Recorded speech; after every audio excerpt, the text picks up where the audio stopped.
They couldn't ask for a better night for baseball as the Dodgers play their final game in San Diego in 2018. An attempt to take 3 of 4 from San Diego.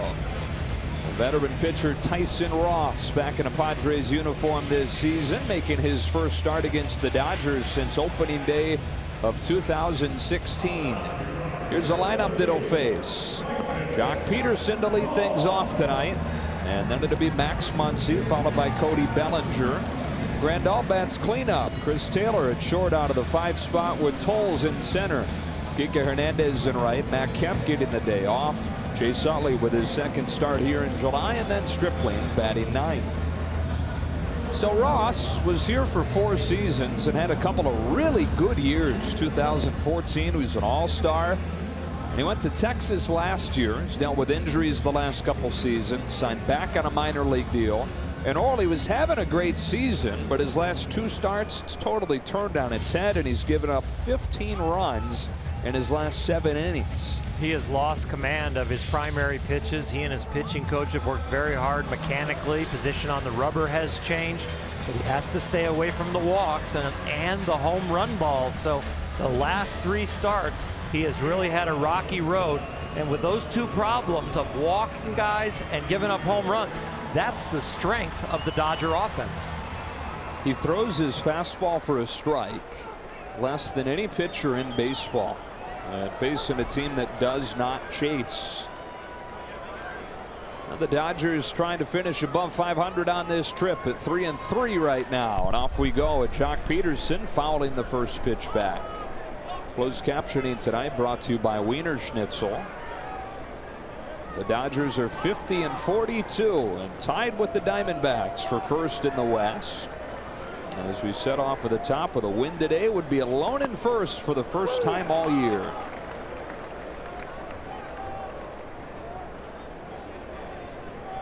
They're 10 games below 500 in mid-May. 34-16 in the 50 games since. Peterson hits a low pitch on the ground gently to Hosmer at first, 1 away.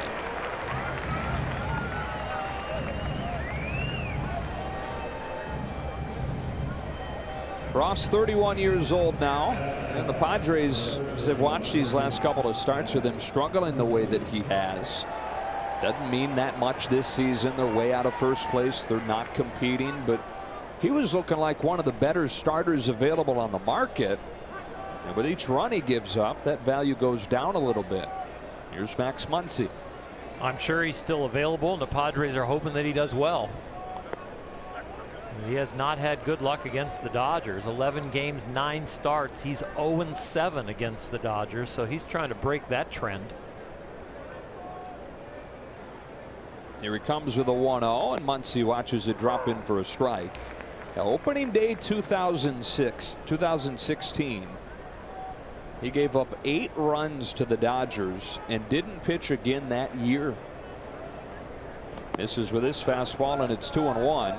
At first he thought it was a shoulder problem, so they did all the rehab they could on that. Couldn't quite get right. Discovered eventually that he had thoracic outlet syndrome and underwent surgery later in the summer. It's a soft ground ball to short. Freddie Galvis, 2 up and 2 down. So he missed that entire 2016 season. Wasn't back until the following June.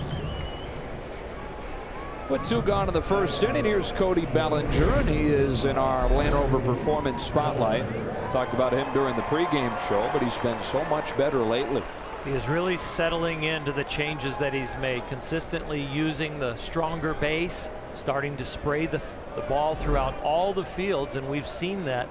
Good results to left field in this series.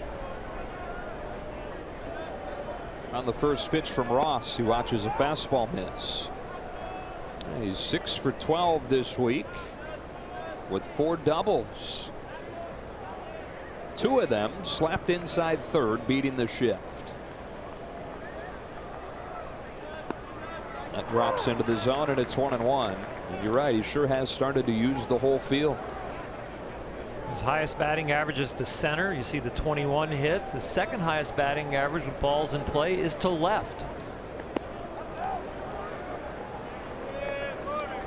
A lot of that is because look what happens if he goes to right. A lot of guys over there. It's a numbers game.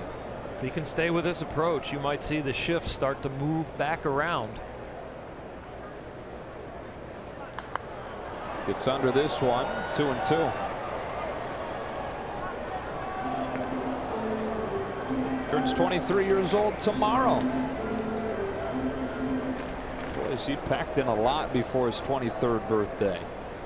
Unanimous Rookie of the Year last year, 39 home runs, 17 at this point this season. Fouls another, still 2-2. Got a trip to the All-Star game under his belt, home run derby appearance, sit for the cycle, all before 23.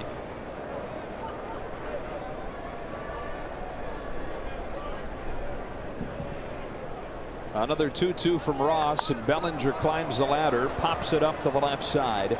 Freddie Galvis camps under it. Tyson Ross has a 1-2-3 first inning.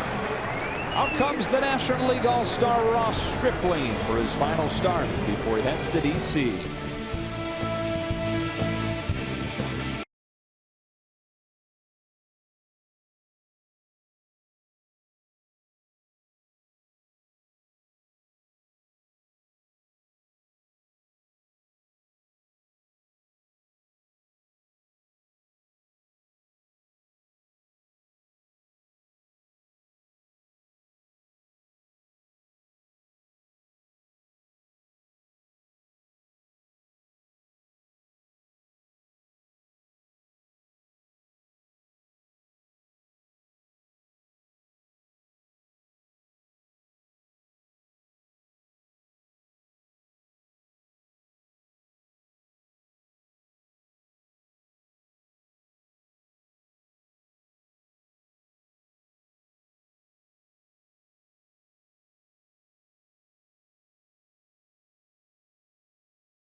Same top two up there as last night, Jankowski and Asuaje, then Will Myers, who's hit 6 home runs in his last 5 games.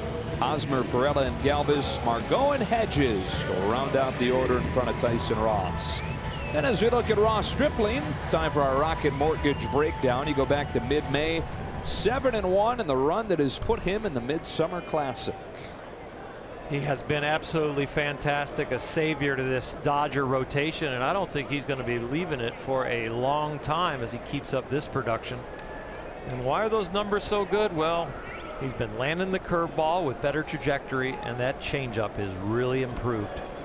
Starts his night against Travis Jankowski with a fastball to the outside corner, strike 1. He's seen the Padres 3 times this year, 2 starts, 1 relief appearance, and not given up an earned run in 11 2/3. His 0-1 pitch is low, and it's 1-1. That includes a career high 10 strikeouts on May 25th.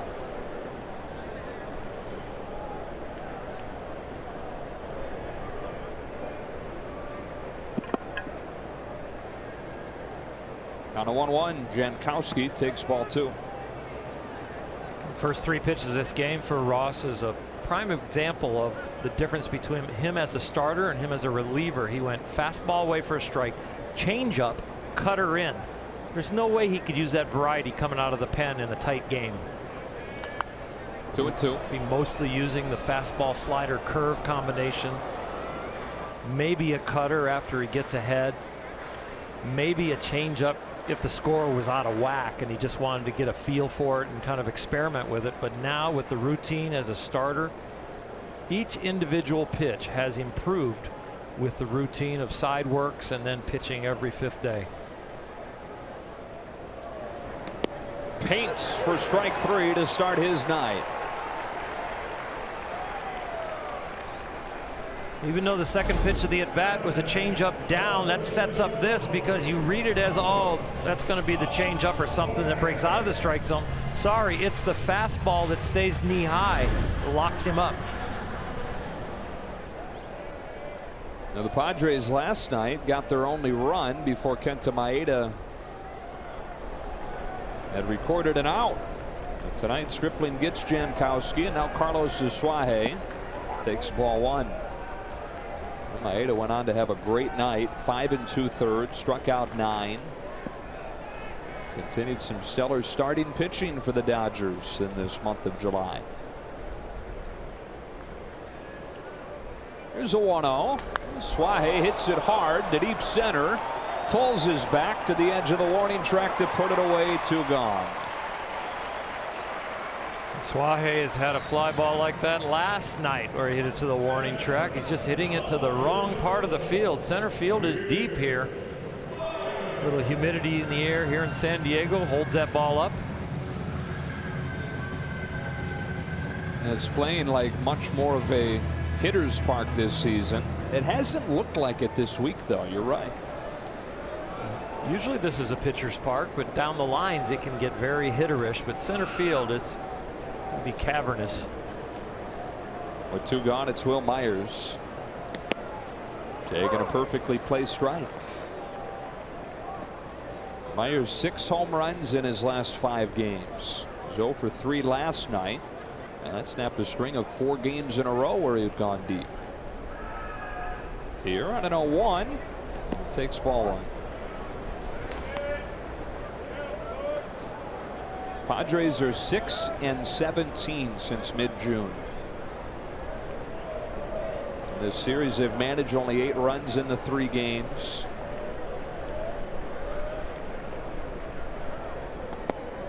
It's 2-1.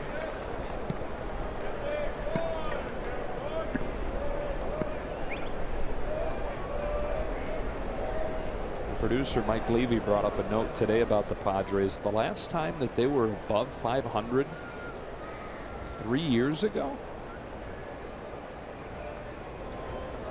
2-2. That's a while, and a lot of times you look at a stretch like that and the last time a team was in first place, but to go to 500, it's a long rebuilding process. And they are deep in it right now. That's why we're having Christmas in July here in San Diego, to try and draw the fans in with some kind of promotion. It was weird, right? We're sitting here about 4 o'clock as teams are coming out to stretch. And yeah, so here's the headshots tonight. And I'm thinking to myself, why do I have Santa Baby? Yeah. Why do I have that stuck in my head? And then I realized because it's playing in the stadium. During BP. Get charged up. Good song, though. It's not July 12th. Myers with a bullet to left. He is seeing it well right now. He's got himself a 2-out double. Dodgers have pitched him tough, but anytime they've made a mistake in the middle of the plate, he has hammered it in this series. They've tried to walk him off the plate. They've tried to jam him inside, and you can see up and in is not where that ball ended up, and so he barrels it up.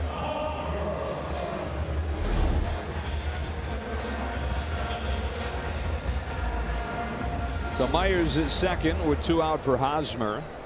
The Dodgers will consider this a win if they can get out of San Diego without Eric Hosmer finding it. Talked about it when the series started, but with a hitter with his track record, you know it's just a matter of time. For a guy who is 4 for his last 45. He takes ball 1. He showed a sign in his last at bat on Monday night of maybe coming out of it.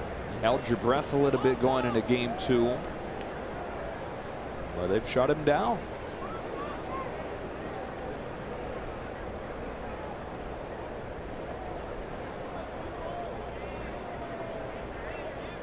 Stripling's 1-0. That missed up. Ball 2. We talked about it off at the top of the show, Earl, but this is one of the spots where Ross Stripling has excelled. Opponents hitting just 134 with men in scoring position. So much when pitchers get into jams, they default to pitches that feel good in their hand, but Ross is calm enough to still work the scouting report and execute his whole arsenal.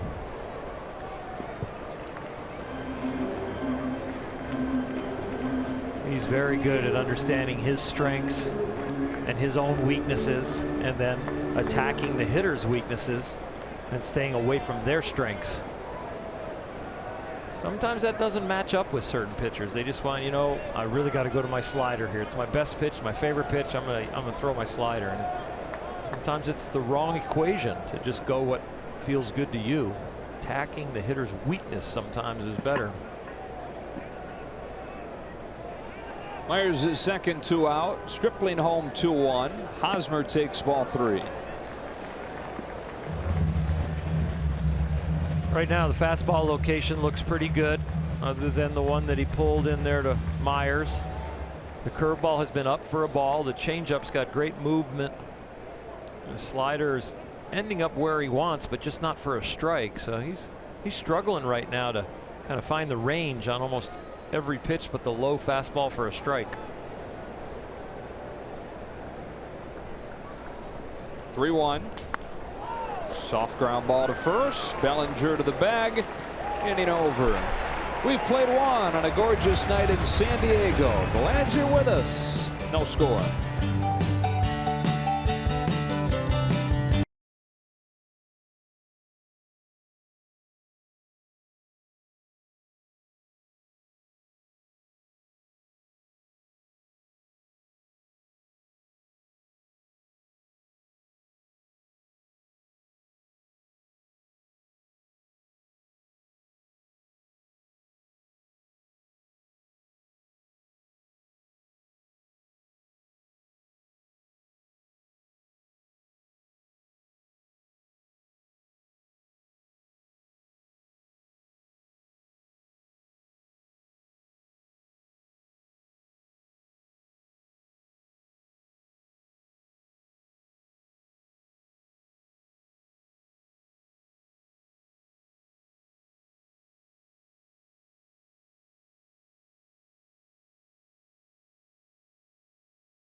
No score, second inning. Good crowd here at Petco Park tonight. As always, a lot of Dodger blues filed in.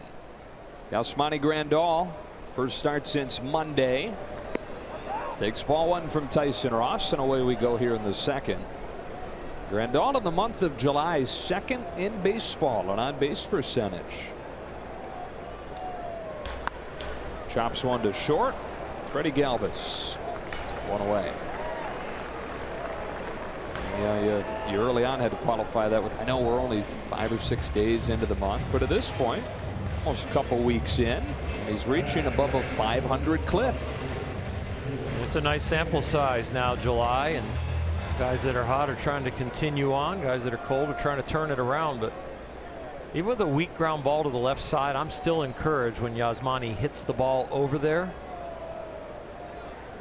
Those weak ground balls into the shift are a little bit more like, oh, what's going on? But those ones to the opposite field, away from the shift, feel like the hitters are really having a nice approach.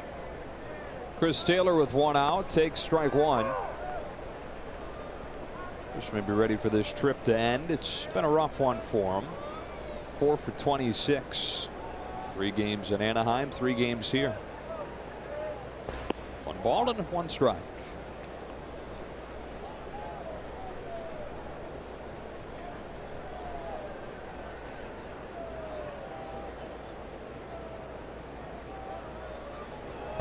That slider's down and away, and it's 2-1. Slider location has been the biggest culprit for Tyson Ross in those last 2 starts, where he's given up 15 runs. And you notice that he's on the first base side of the rubber here. Just misses here for ball 3.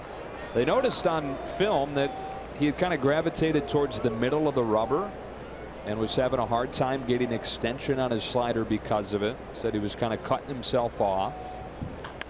That's a grounder foul, and the count is full. So made a focus in his most recent bullpen to get back to the first base side. Darren Balsley, the pitching coach, said he was sorry that he didn't notice it sooner. They went back, and he's been that way about 2-3 starts, kept creeping over to the middle, and feels like that affected the fastball and the slider. He walks Taylor, first base runner of the night for the Dodgers. The slider for Ross is a pitch that he could just go to and kind of automatically throw for a strike. It would be his put away pitch, but it also would be the pitch to get him back into counts in fastball situations. So that is something that he has really missed here in this slide. No pun intended. Slide, slider.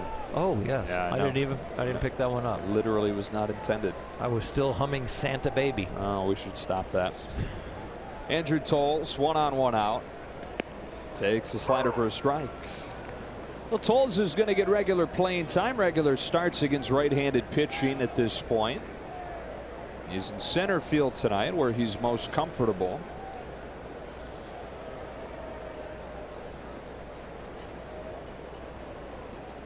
And an 0-1 pitch from Ross. He fouls it off and feels it. 0-2.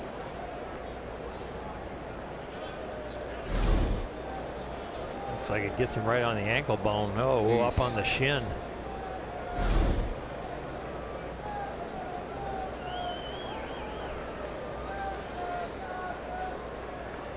The pain doesn't go away, but the hitters get back in the box when it's tolerable.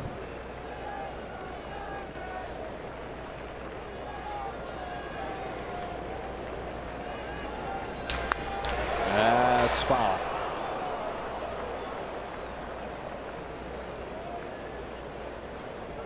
You wonder what the genesis of wearing shin guards is for guys.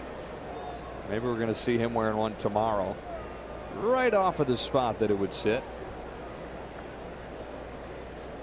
They don't work. Even when you wear one, it finds the meat. That's how it usually works, right?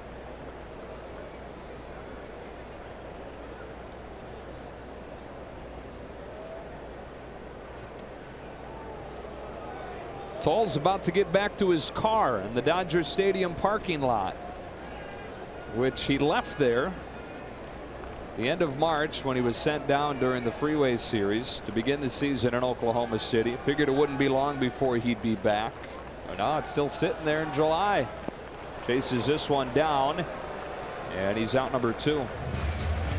It's got cobwebs on it, spider webs. People are drawn in the dust that it's collected. I would hope that he would ask one of the clubhouse guys to go out there with some keys and start it every once in a while.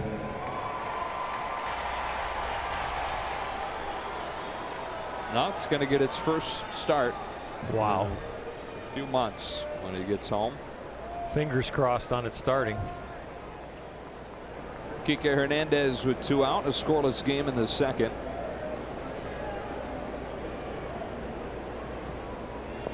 Good stop by Hedges, but Taylor read that ball well and took second.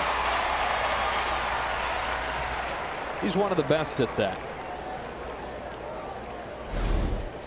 Chris Taylor is one of the best base runners on the Dodgers. I think ultimately you have to go with Chase Utley just on knowledge and preparation, but Chris Taylor is right there with him. The other day I was talking to Chris Woodward, who teaches most of the base running with George Lombard, and he said, I said, give me your top 3 or 4, and Chris Taylor was right there in the conversation.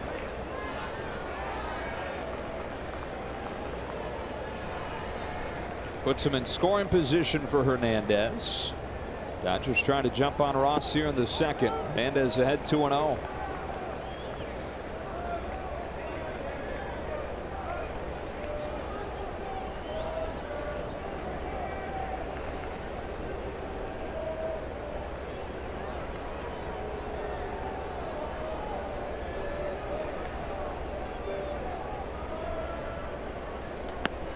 Caught the corner with his slider, 2-1. How about this? Kike Hernandez, identical splits, lefty-righty this year. Right down to the number of at-bats.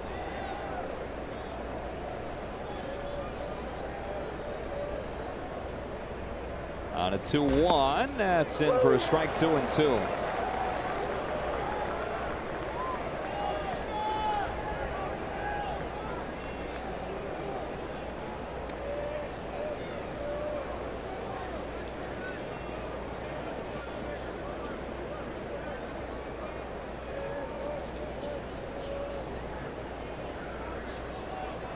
Taylor reached on a walk, took second on a wild pitch. Takes his lead as the 2-2 flies home and stopped by Hedges. The count goes full. Just taking a quick glance at Fangraph's base running metric. It's actually Kike Hernandez, who's at the plate right now, that rates out by that stat as the best base runner on the team. Wow. A lot of that is ability to take extra bases and simply avoid making outs on the bases. Chris Taylor's had some caught stealings that has probably brought him down. That's a good point. Hernandez chops one to third. Carlos Suaje's got it. And that's that for the Dodgers in the second. No score to the bottom half.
On Saturday against the Angels, as we take a look at the Lowe's whole team together. The starting pitchers here in July have been fabulous, haven't they? They are getting healthier. They're executing. They're getting back into the flow of things. I'll tell you what, they keep leading the pack as far as on top and starting games off. It gives the offense breathing room, gives the bullpen breathing room when it gets handed over to them. So starting pitching can be one of the major keys of a team's success. Stripling missed with his first pitch of the second to Jose Perella. Comes back with a breaking ball lifted towards the gap. Peterson won't get there. Extra bases for Perella to open the second.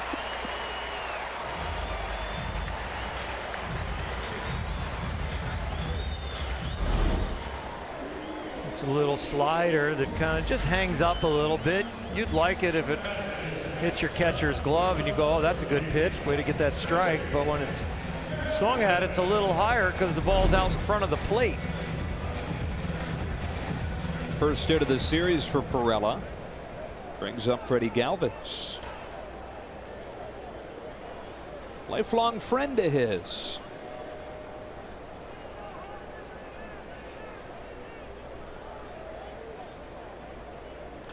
First pitch breaking ball, and Galvis pounces on it, sends a lazy fly to Peterson. And the first out. That is a gift right there for Ross Stripling and the Dodgers, not moving that runner over. A couple of routine outs now and they get no runs. Which is nothing new for this Padres team, which has gotten good pitching in spurts from its starters and really all season from its bullpen. But the worst offense in the National League at less than 4 runs per game. One away, and here's Manny Margot. Margot's in there tonight with the numbers that he has against Stripling in his career. Small sample, but big results in that sample. 4 for 6 with a home run and 2 doubles. Here's soft contact. Margot a fast runner, so Stripling didn't have much room for error. Able to pick it cleanly and get him. Perella to third and 2 out.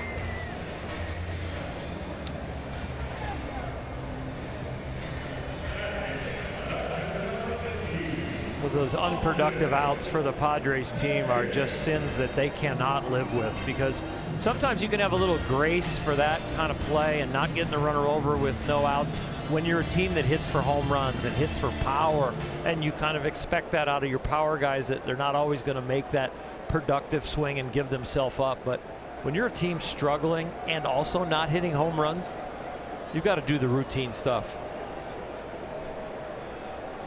Austin Hedges, one of their hottest hitters, with a man in third and 2 out. Takes the first one low. It is a rare and bad combo when you dive into what's wrong with them. They strike out more than anybody, and they're 14th out of 15 teams in home runs.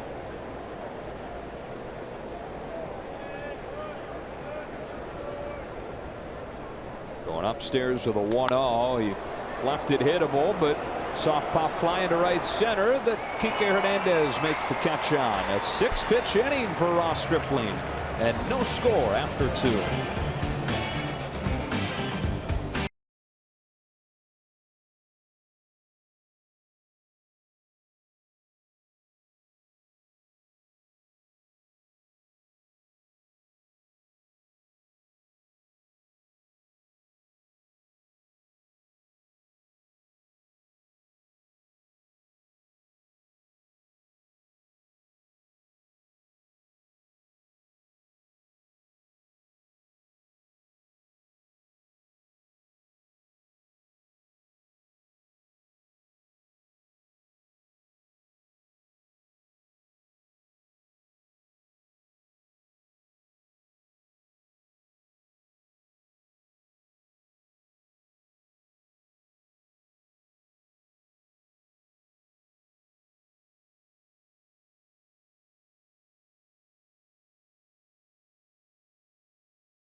It's brought to you by BMW. See a Southern California BMW Center today for exceptional offers, or visit SoCalBMW.com. And by Jack in the Box. Try the $4.99 Jack's Spicy Chicken Club Combo with toasted sourdough. New from Jack in the Box. Top 3, no score. Series finale here in San Diego as the Dodgers try to take 3 of 4 from the Padres. And Chase Utley gets ready to lead this inning off against Tyson Ross, who's given up just 1 walk over 2 shutout innings. A whole lot different than his last start, where he gave up 8 runs in 2 innings, and the Padres lost 20-5.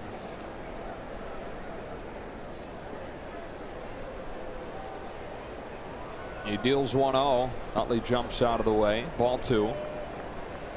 Chase knows the scouting report. He knows he's struggled with command. He also knows he's leading off this inning. And so he's going to work the count. Doing everything he can to distract him and get in a good hitter's count here and maybe work the walk. He's been productive when given an opportunity in this series. 2 for 2 with a double last night. Came in to score. And today making his second start in July. Playing time a little bit hard to come by with Muncy now taking most of the reps at second. 3-1. Tyson Ross with 8 walks in his last 11 innings. Already has a walk here tonight in 2 innings. That was Chris Taylor. Utley looking for another one. He's got it to open the 3rd.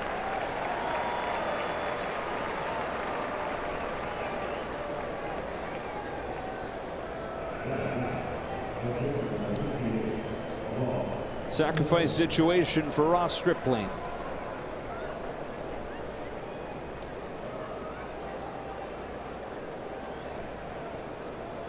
Right here, you Ross, you get squared around and you read strike or ball, because it could turn into a big inning if he walks you in a sacrifice situation. Make sure this first pitch is a strike. It is, but it's bunted foul.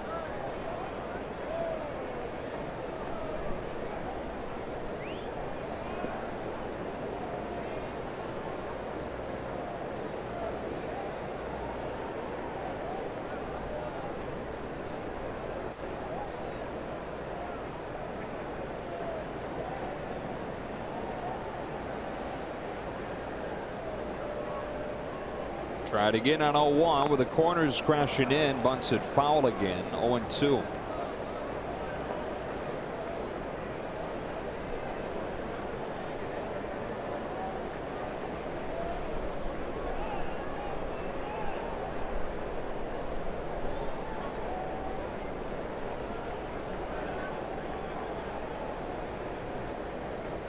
If you're still bunting with a 2-strike count, bunt it straight back to the pitcher and try and deaden it. Chase Utley runs on strike 3. Strike him out, throw him out. And a disaster of a moment right there.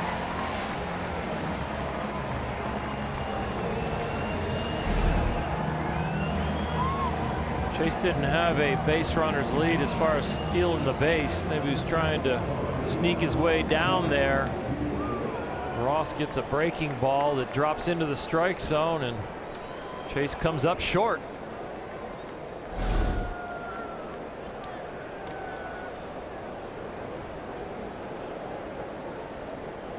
Second time through against Ross. Jock Peterson grounded out his first time.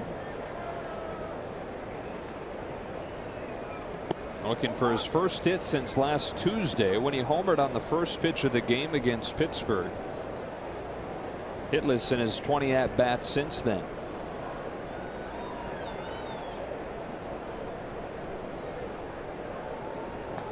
Two 2-0.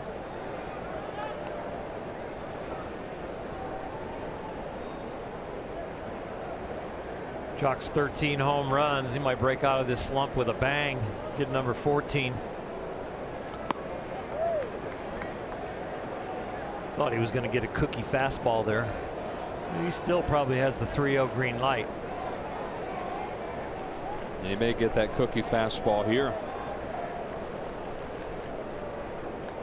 Instead, ball 4, third walk issued by Ross.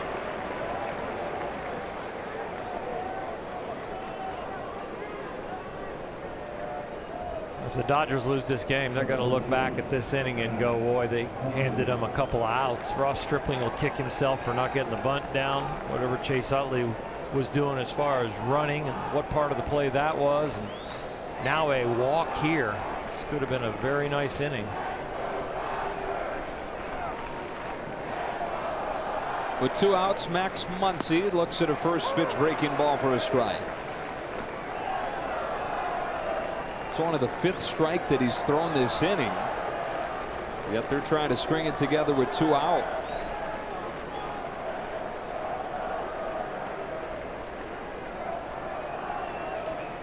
On an 0-1. Muncy can't lay off. Nothing in 2.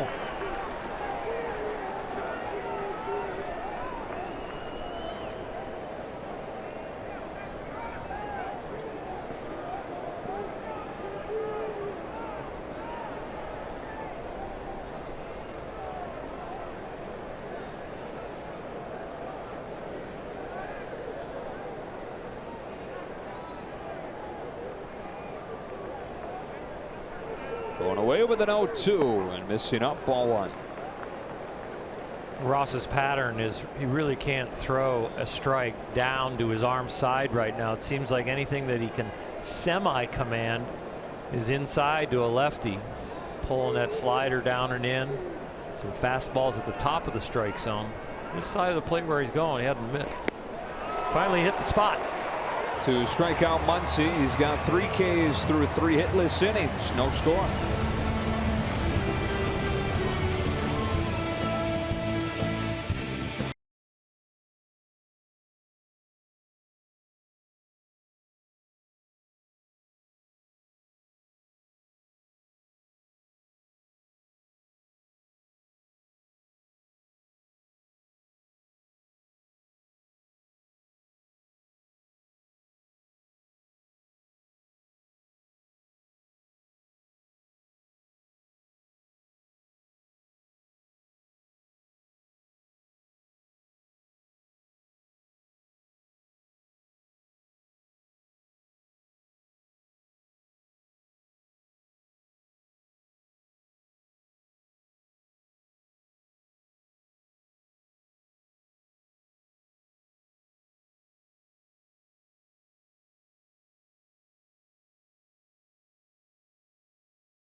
The Angels face off in their second game of the Freeway Series, driven by Lexus. Get there early and be one of the first 40,000 fans to take home a retro-inspired Clayton Kershaw bobblehead, compliments of Arco. For tickets, visit Dodgers.com/promotions. He'll go on Saturday after Walker Buehler makes his return tomorrow. Tyson Ross leading off this third, taking a strike from Stripling. Tyson Ross trying to do his best Rich Hill imitation, bunting for a hit. Yeah. These Padres are attacking Ross Stripling, whether it's a pitcher or the hitters. They're trying to go after the first or second pitch. All 3 hitters that he faced last inning did. Or all 4 hitters, beg your pardon. Faced 4 hitters, 6 total pitches.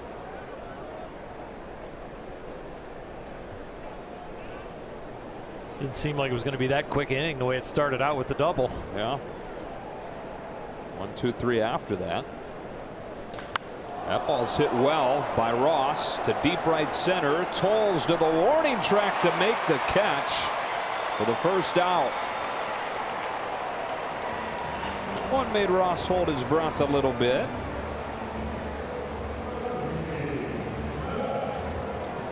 Yes, a pitcher hit it, but it was a big man with a big swing. Very good contact, but the ballpark held it.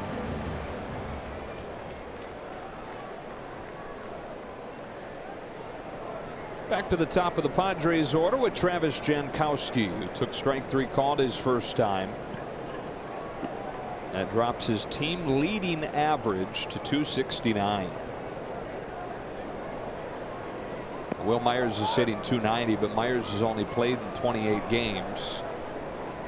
So Jankowski, among the guys that's been around all year, the best.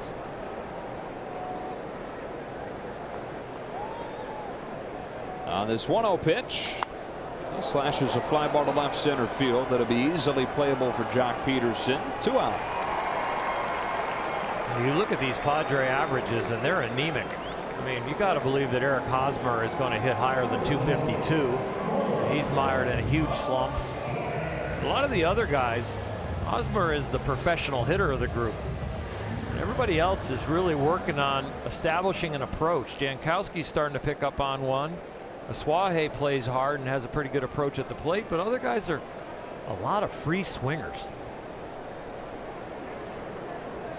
2 out in the third. Here is Aswahe taking strike 1.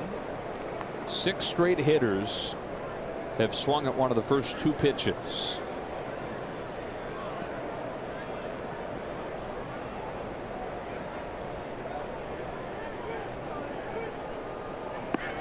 One and one. Aswahe breaks that trend.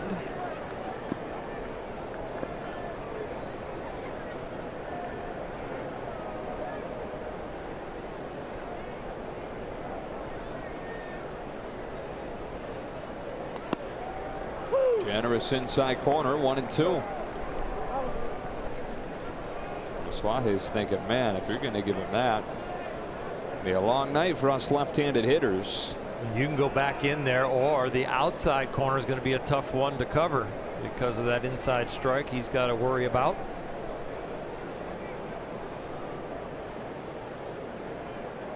Threw the curveball, and it was taken in the dirt. 2-2. It was a nice count for them to try and bring the curveball back into the arsenal. He hasn't really thrown a good one yet, so you got a 1-2 count, 2 out, nobody on. Kind of bring along the other pitch that you might need later in the game. Don't all of a sudden surprise your pitcher with, okay, let's try the curveball now, and you haven't thrown one for about 3 innings and you haven't thrown a good one. 2-2. Fastball, bang to right, base hit. So the Padres have had a hit in all 3 innings tonight. Protecting that inside corner and turned very well there. He'll be anticipating that he's going to have to be quick in there because that corner was so big earlier in the count. A well executed swing. Keeps the inning going for Will Myers.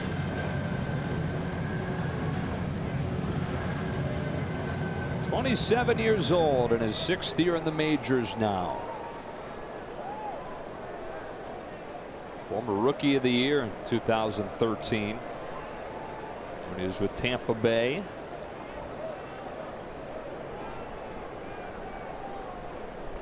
There's a curve for a strike. 0-1. He hasn't really used right field when he's been crushing the ball. It's center field and left field. So I'm going to pitch to him right here. I'm going to make him hit something away. That's where Grandal sets the target. Stripling delivers a slider that misses. 1-1. When a guy like Myers is this hot, and you know anything in the middle of the plate, the mistakes he's been crushing, there's 2 places you want to go. Try and walk him off the plate low and away, or up and in and jam him.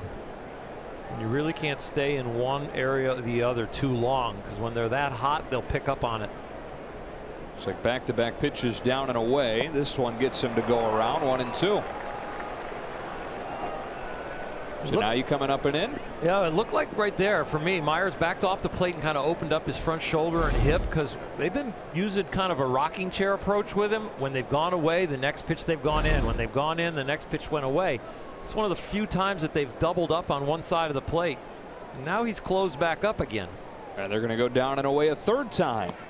Fastball. 2-2. You know, we've seen Yasiel Puig when he was healthy kind of go up there on that first pitch and kind of open hips, open shoulders. Oh, I'm just taking. Oh, I'm not. That was the kind of stance that Myers took on that one. Here he's closed back up. Staying out there. Ground ball to 3rd. Max Muncy in time. To the 4th we go. No score.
in the home run derby, as we have no score here in the top of the 4th inning. Yesterday it was announced that Alex Bregman would also be in the home run derby.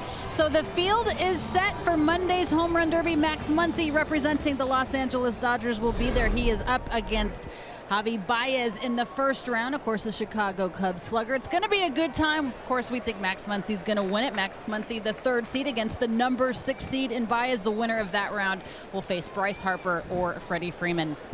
I mean, we hope he wins, but speak for yourself on the expect him to win part. I'm going to say I expect him because I'm a homer.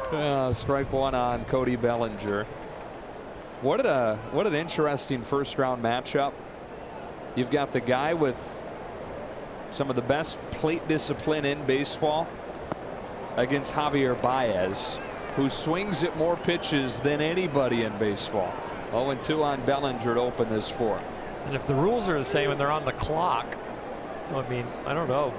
Baez might just keep swinging even when they're. It's unbelievable. He'll hack at everything. I like Muncy's chances, though. I think Max will have a calmness about him and might execute a little bit more consistently than a guy that loves to play on adrenaline and might try and hit it too far and not make enough contact. That'll be his pitcher, Turner Ward. Here comes a 2-2. Bellinger takes it high. The count goes full. I told the story the other night. Max Muncy's been a part of 2 home run derbies already in his pro career, in A-ball and in Double-A. He was the runner-up in Double-A. And A-ball didn't go so well. That's tapped in front of the plate. Bellinger runs well. Hedges throws it by first. They're calling Bellinger out for altering the base path that he had established, going out of his way to get in the way of Hedges' throw. You know, the 45-foot line is there, and when you get to that point in the base path, no matter where your swing takes you, you are supposed to get over in the right lane there. And he's inside the foul line. So inside the foul line is not within the path that you are supposed to be in. And the reason they don't make you be in that path on the first half is because when you swing and come out of the box, you might be on the inside part of the line. So they want to give you time to get to that portion of the path and get away from the possible throw in fair territory. So a little bit easier for a right-handed hitter to try and pull that move, and that he's coming from that spot. As a left-handed hitter, you've got to change directions to get there a lot of times, and that's the part that makes that illegal. A lot of times you don't see big league umpires call that unless the guy is struck by the ball, but it was so blatant that he was inside there, they determined that they would have to call it.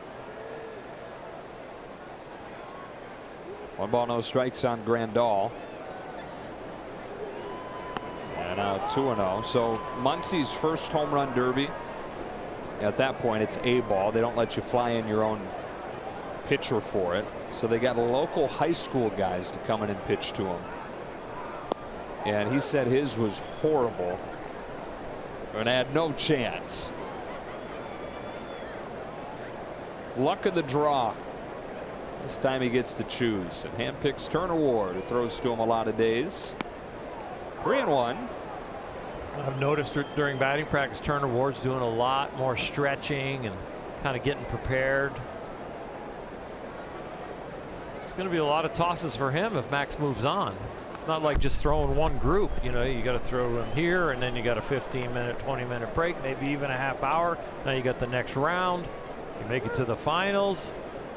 I don't know, they better bring a reliever. 3rd time around the order. Turner's not good. That's right. You got to get that hard throwing reliever coming in. Broken bat pop up.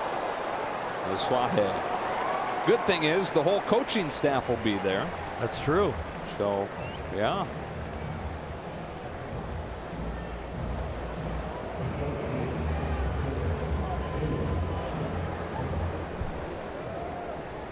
Although 3rd time through, giving up a lot of home runs, that'd be a good thing in that scenario. Yeah, I'm thinking a flip it the other way. And 3rd time around the order for Turner is going to be he's tired and has to come out. Lacking command. Yeah, lacking command. He might be able to give it up. He's got to get it over the plate. But you'll have Chris Woodward there, and Dave Roberts can throw some BP. George Lombard. I don't think they'll bring in the lefty. No Honeycutt. Taylor hits a fly ball to right. Travis Jankowski. And how about Tyson Ross getting back in the saddle tonight? 4 shutout innings to the bottom of the 4th. All military by sharing a photo or video with the hashtag #HatsOffForHeroes. For each post, T-Mobile will donate $1 to support veterans.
So far, but no damage against him and no score to the bottom of the 4th. Part of the order, it's Eric Hosmer. Grounded out his first time. Takes a first pitch curve that lands on the outside corner for a strike. With that ground out in the first inning, Hosmer 4 for his last 46.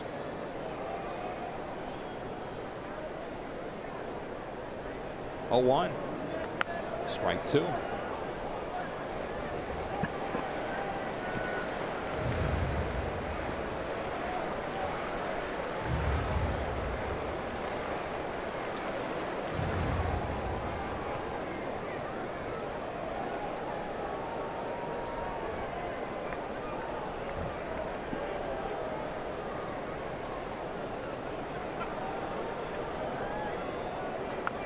Big curve, bounced gently back to Stripling, who barehands it and whips it to get Hosmer for the first out of the 4th. And we say welcome inside. Ross Stripling's final start before he heads to the All-Star game. He says what he's most looking forward to is being in that clubhouse, being with the other All-Stars, and getting to introduce himself. He said the first to him were Max Scherzer, John Lester, Paul Goldschmidt. Can't wait to meet those guys. He's doing a nice job staying in the present tense here tonight, giving up the 3 hits and now getting the curveball going. Maybe all of a sudden the strikeouts are going to start piling up again. He only has 1 so far tonight, and I think it's because the curveball hasn't gotten going, but 2 there to Hosmer were very sharp. Ball 1 on Perella, double to the wall his first time. It's a heady experience to go to your first All-Star game.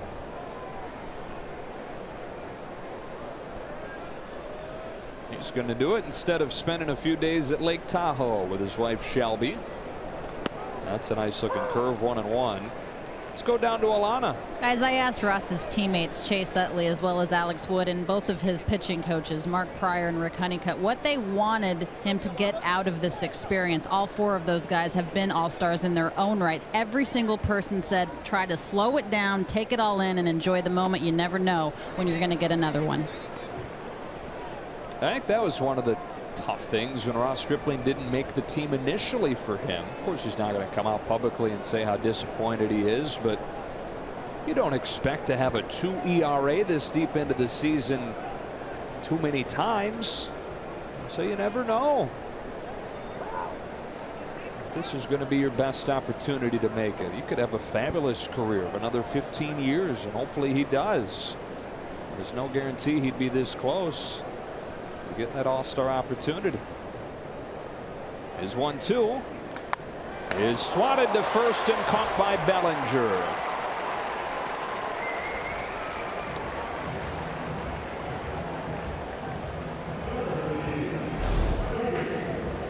It's a bullet. Cody Bellinger is right there, and we've talked about how he has been hot for the last month or so, but the thing that has never slumped is his ability to play defense wherever he is.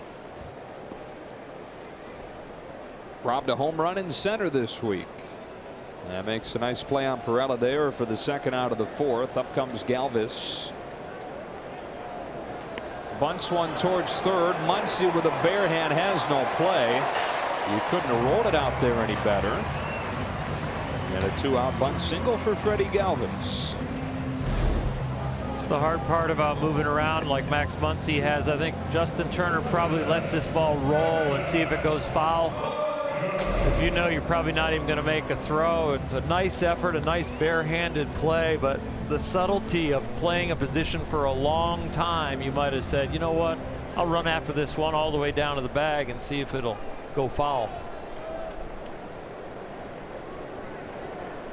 So the Padres have one hit in all 4 innings, but have gone 0 for 5 since putting a man on, or after putting a man on.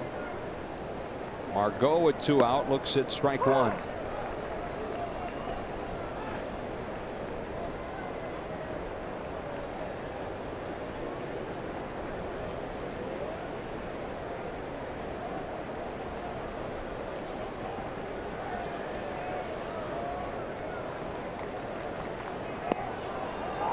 Joking during the pregame show, but can almost say definitively that Ross Stripling is the happiest man ever to cancel a vacation to Lake Tahoe. No doubt about it.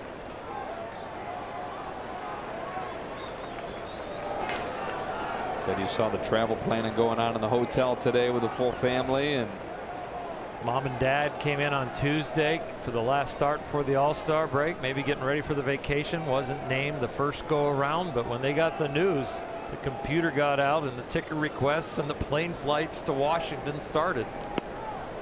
Nice pitch, 1-2. Ross is a stronger man than I was. When anything exciting happened in my baseball career, I just kind of handed it over to the wife to kind of take care of all the family issues. Hey, I'm starting tonight, or I've got to go work out. You got to have good help around you to manage it all.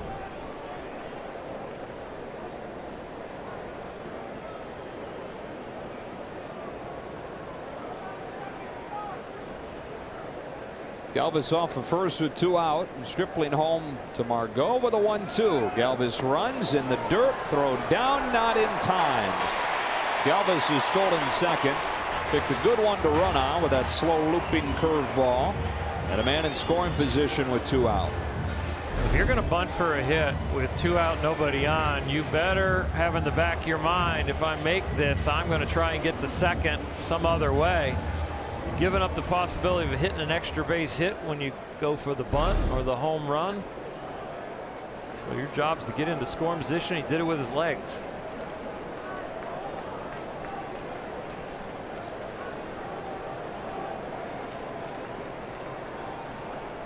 Now the 2-2.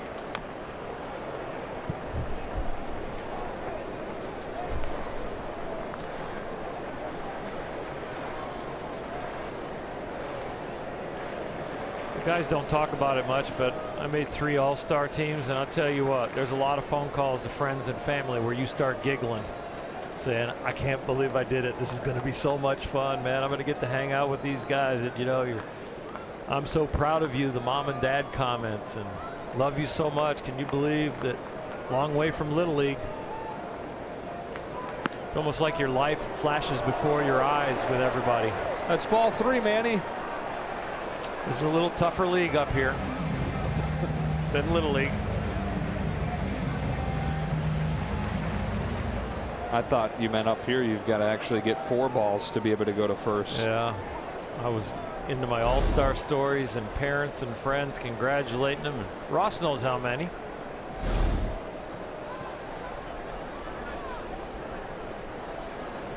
But behind the scenes, it is happening. Ross Stripling and his family are so excited, and they should be. Now payoff. No swing, and it is ball 4. A rare Stripling walk has him at first and second with 2 out. And Austin Hedges coming to the plate. It's only Stripling's 3rd walk since the start of June, compared to 45 strikeouts.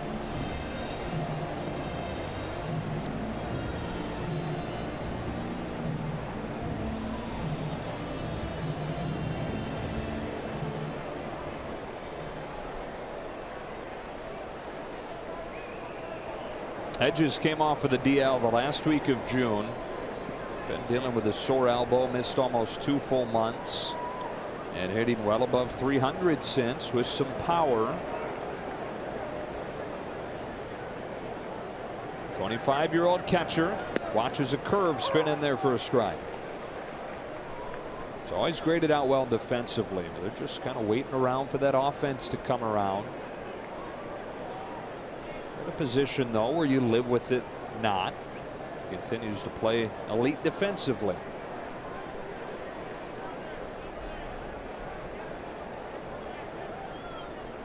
On this 0-1 pitch, another curve and another strike.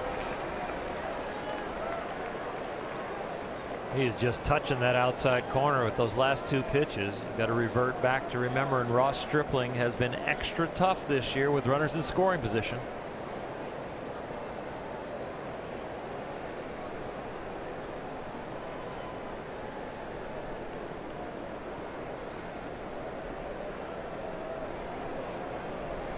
Oh, 2.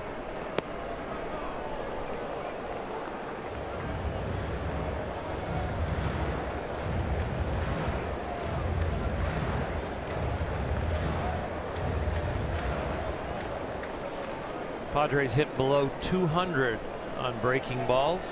Ross Stripling's curve ball gets hit about a 174 clip, and that's pretty much what he's been throwing him.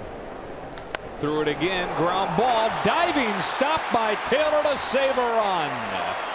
Infield single for Hedges, but Taylor keeps this a scoreless game by keeping that ball in the infield.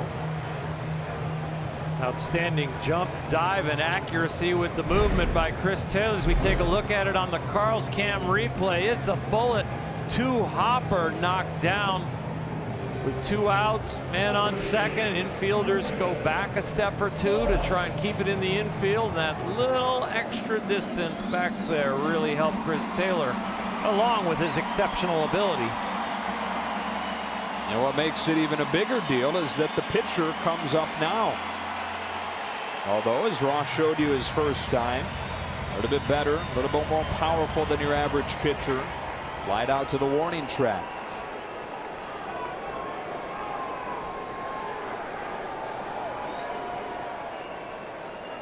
No score in the 4th. Bases loaded, 2 out. Stripling to Ross with ball 1.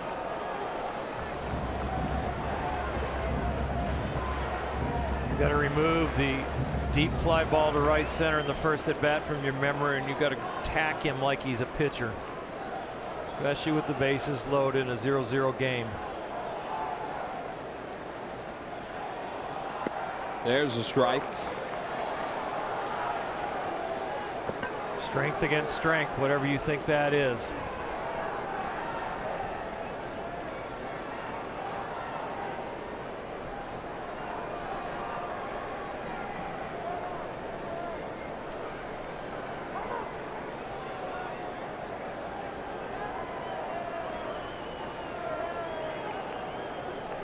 How much were you game planning for the opposing pitcher in the lineup? Not much.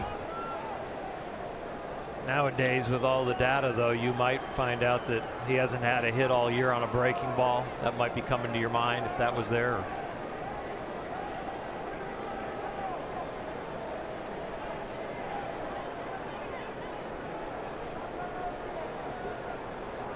1 ball, 1 strike. Here it is. Fastball for strike 2.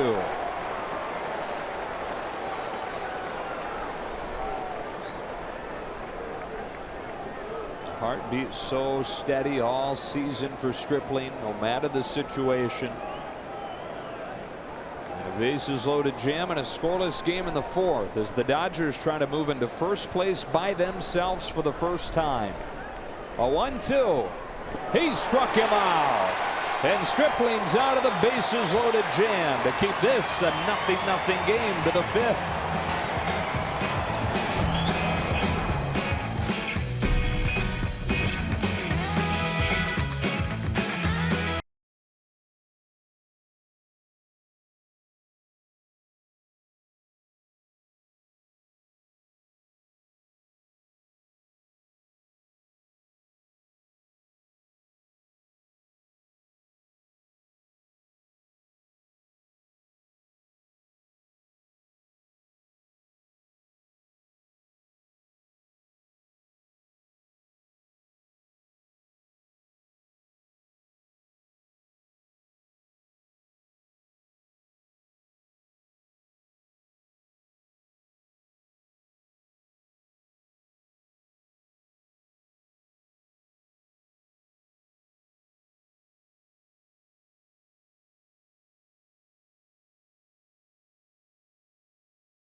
Tyson Ross, he has been outstanding. No hits so far through 4 innings.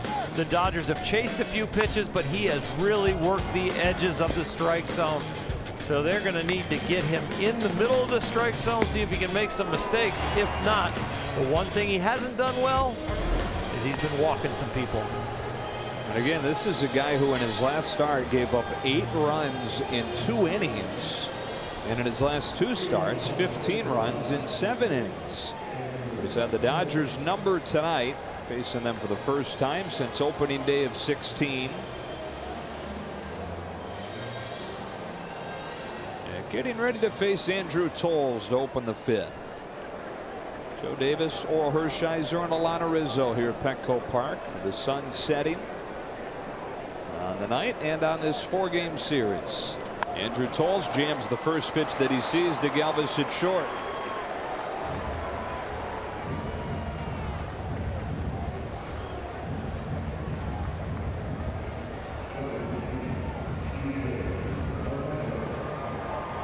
Here's Hernandez.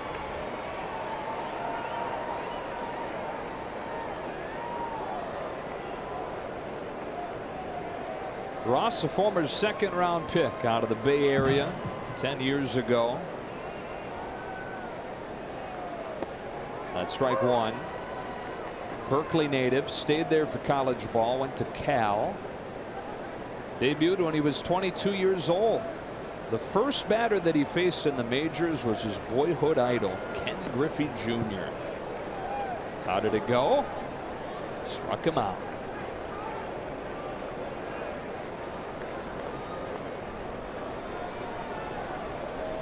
Now in his 9th year with Major League time, few years in Oakland where it didn't go well, injuries, bounce back and forth between the pen and the rotation. Generous outside corner 1 and 2. Then he was dealt here to San Diego, and in 2014 and 2015 he was top 10 in the National League in both ERA and wins. Hernandez can't lay off, 2 out.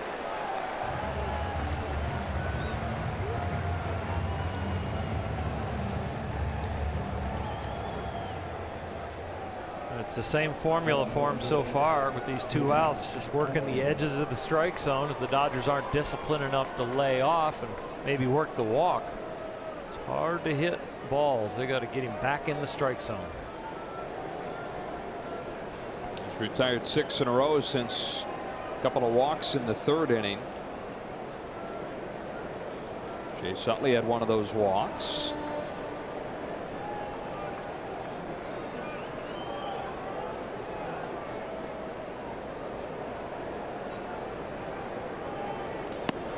This is up with his first pitch.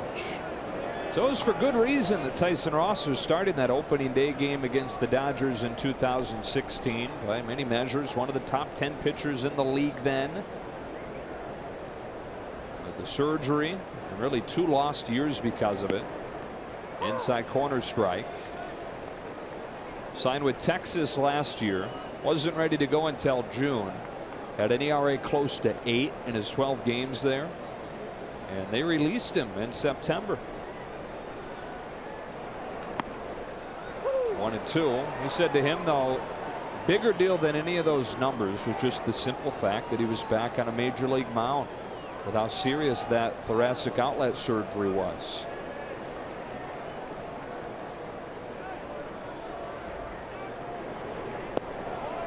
Oh, thought he had strike 3. Instead, it's even on Utley at 2-2. Jordan Baker, the home plate umpire, a little wide inside to lefties, but away there looks a little tighter, or a lot tighter. It's evened out in this at bat, seems like. So 2-2 that Utley fouls. You hear a lot of pitchers these days having that thoracic outlet surgery. What it is, it relieves a condition where the nerves and the blood vessels between the collarbone and your first rib are compressed, and the fix is to remove the first rib. It's a pretty invasive deal. It takes a long time to come back from. And many guys are never the same. I mean, he's an entirely different pitcher than he was before the surgery. Fastball velocity down 4 or 5 miles per hour, but just as effective so far tonight. 1, 2, 3 go the Dodgers, and Tyson Ross has spun 5 no-hit innings.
Is here for $39.99. Watch every Auto Market regular season game live or on demand.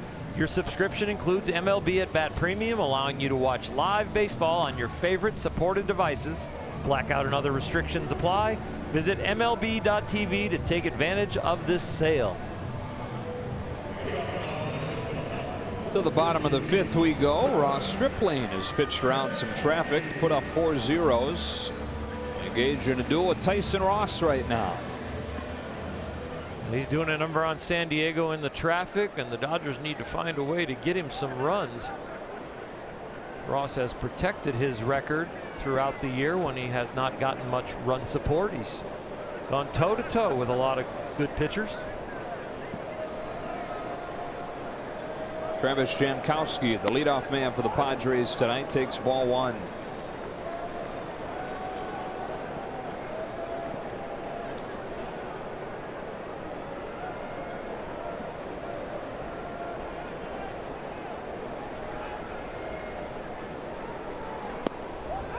(2-0). The 27-year-old is in his 4th year with Major League time. For him, he looks at it as a blessing that he ever even got to the majors. Injury while he was in the minors that almost ended his baseball career. Shoots a bounce at a third. Muncy picks it off. Jankowski's the first out. He was playing the outfield, went flying into the gap after a ball, laid off his feet, didn't have time to brace himself from the outfield wall. It was a plexiglass scoreboard.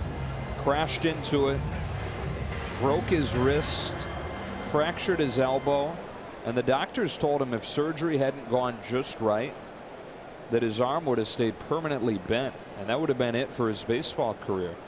But the surgery went well, and then he put in 10-hour work days the next offseason.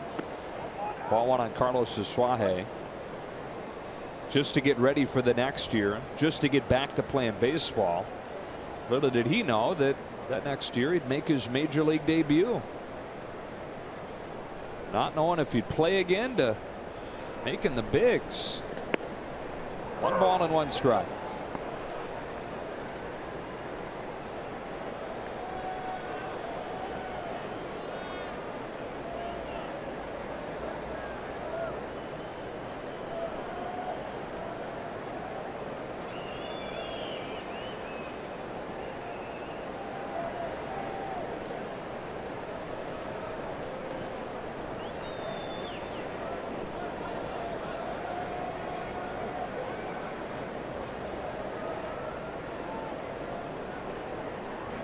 Stripling finally has one that he likes.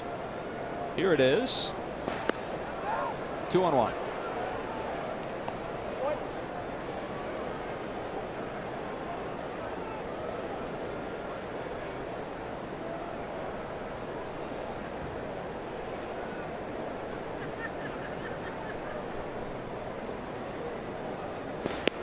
That caught the corner. 2-2.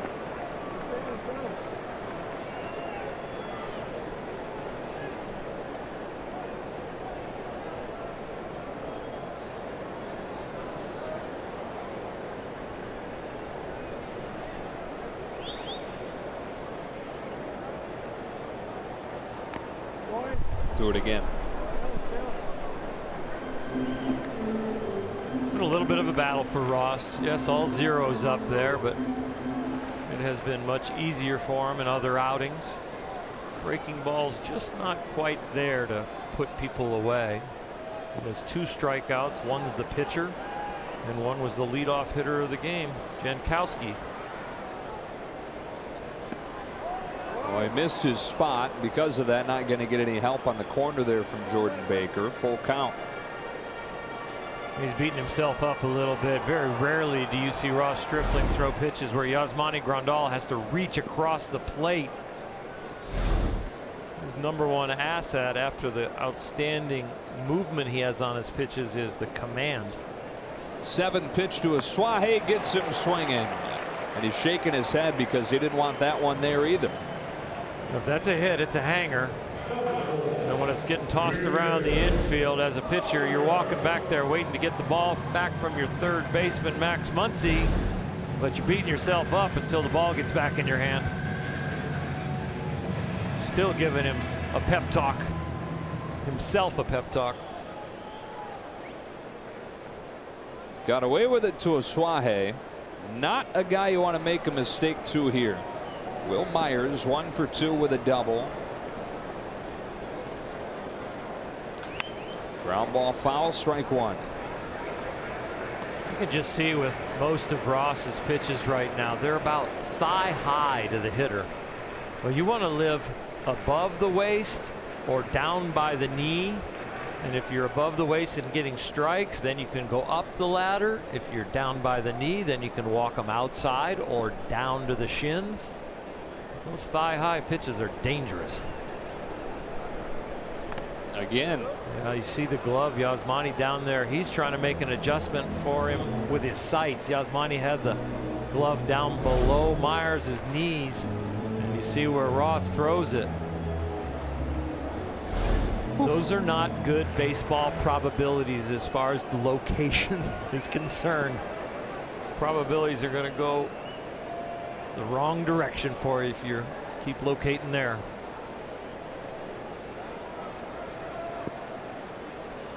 Wants to come inside with his 0-2. He's searching. Right about now, it's a game of good misses for him because he is not locked in and hitting the target. So try and hit your spot, and if you miss in a good place. On a 1-2. Does hit the target this time. Myers takes it. 2 balls, 2 strikes.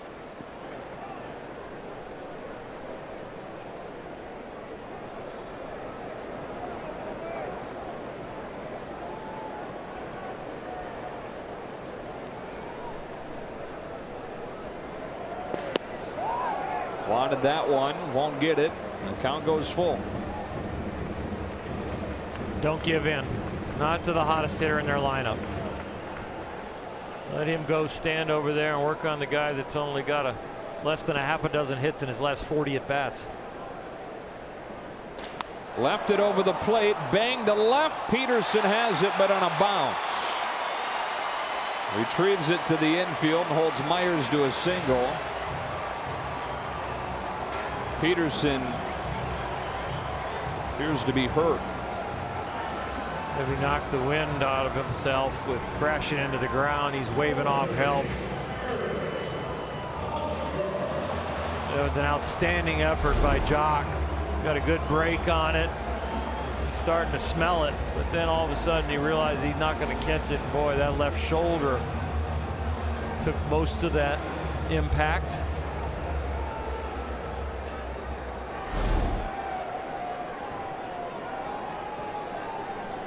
Gonna have a stiff neck like Rich Hill did after sliding into home. It looked like that kind of spill. 2 out and a scoreless 5th inning, and Eric Hosmer the batter. Ground ball along first, foul. He's attacked Hosmer with back foot breaking balls all 3 times he's seen him tonight, and has induced a couple of ground outs. The way Hosmer is rolling over and topping a lot of stuff, I don't want to throw him anything down and in for a strike. If you're going to go there, you got to keep coming all the way in. I like even low and away. Go in there, get in deep.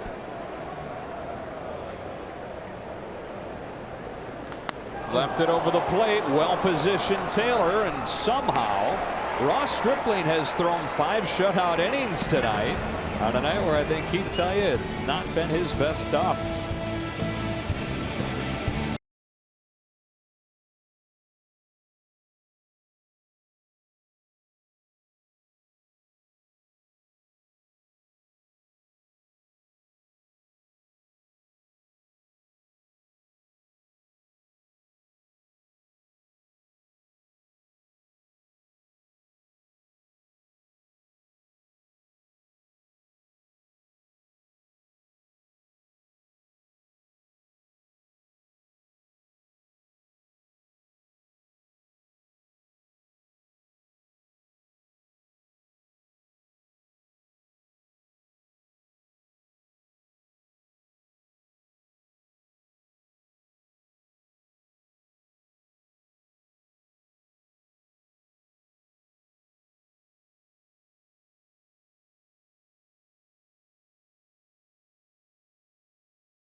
at LA is brought to you by Carl's Jr. The tempting El Diablo Thick Burger has returned to Carl's Jr. Pick it up before it's gone. Tyson Ross into the sixth with a no-hitter intact, and he delivers strike one to Ross Stripling. Padres are the only franchise in baseball without a no-hitter. Stripling grounds out to Perella at second. Ross the closest in recent years. In fact, he fell 4 outs shy of a no-hitter on April 20th at Arizona. But still none in the history of the Padres. Worth noting there that Ross Stripling bats for himself, even though his pitch count is only in the high 70s. And a scoreless game with him living on the edge. You wonder if Dave Roberts would hit for him there, but he lets him hit. And up comes Jock Peterson.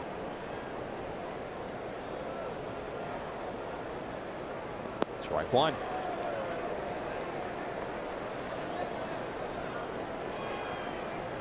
I've seen in games like this that managers let their starting pitchers hit and then they don't let them come out and pitch when you have a short bench with a possibility of extra innings.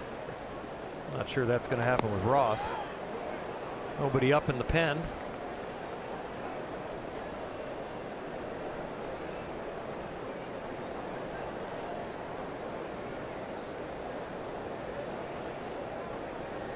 Peterson hits one down the line towards the corner and foul. That close to breaking out of his 0 for 20.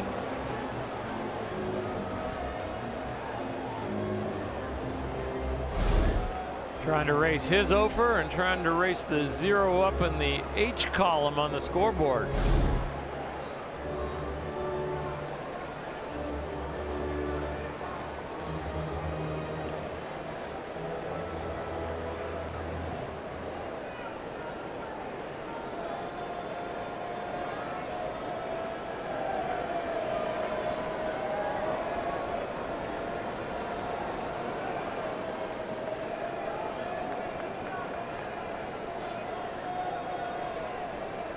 Here comes the 1-2. Peterson takes ball 2. Because Ross Stripling has been able to put up zeros, you've got the team that's hit more home runs than any other in the National League. One swing from completely changing this game. Peterson's worked it full. Although lately, home runs have not been the story. Dodgers have only hit 3 homers over their last 7 games. That's since the 6 home run night against Pittsburgh. Just 3 of them in the week following. Here's a payoff. Peterson strokes a base hit to left center. First of the night for the Dodgers, goes for extra bases. A 1-out double and a scoreless 6.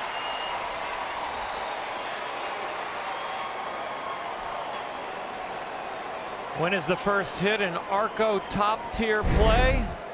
When it breaks up a no-hitter and Dodgers get a base runner and Jock Peterson busts out of his own personal slump and gets the Dodgers going here. Top of the 6th, they get a hit. And they're looking to take the lead.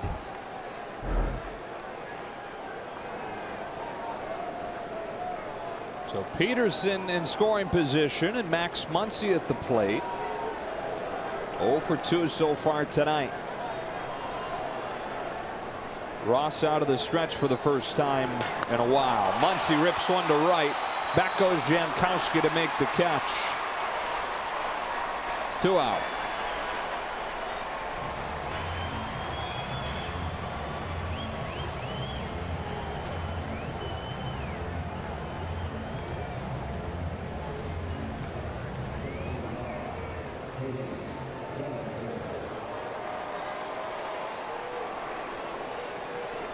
Here's Bellinger.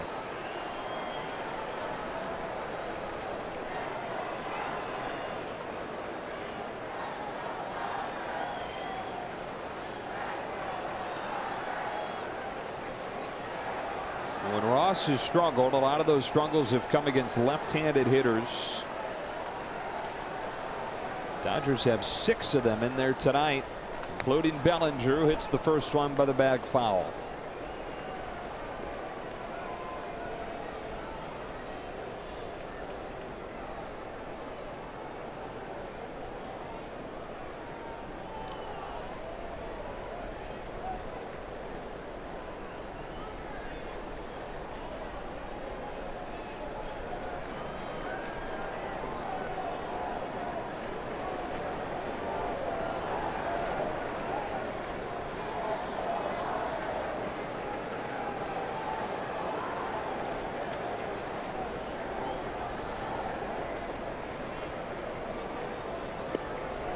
quickly 0-2.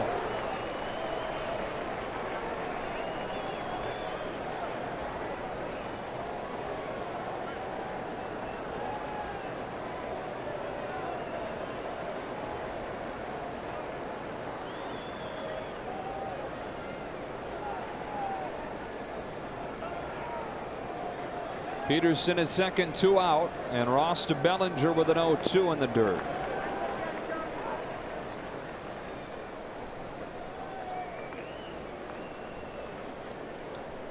You see the wiggles and you see the gyrations in the box, but they seem like they always have a purpose now with Cody. You can see that anxiousness in his face. Looks like a plan to me.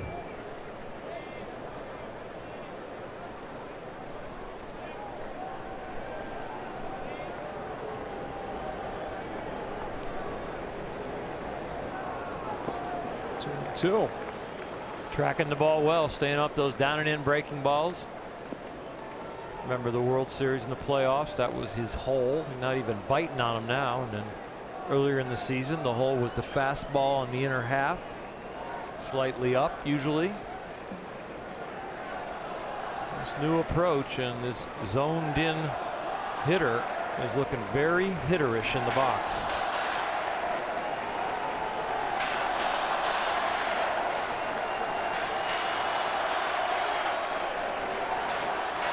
On a 2-2, Bellinger takes it high, and after falling behind 0-2, he's worked it full.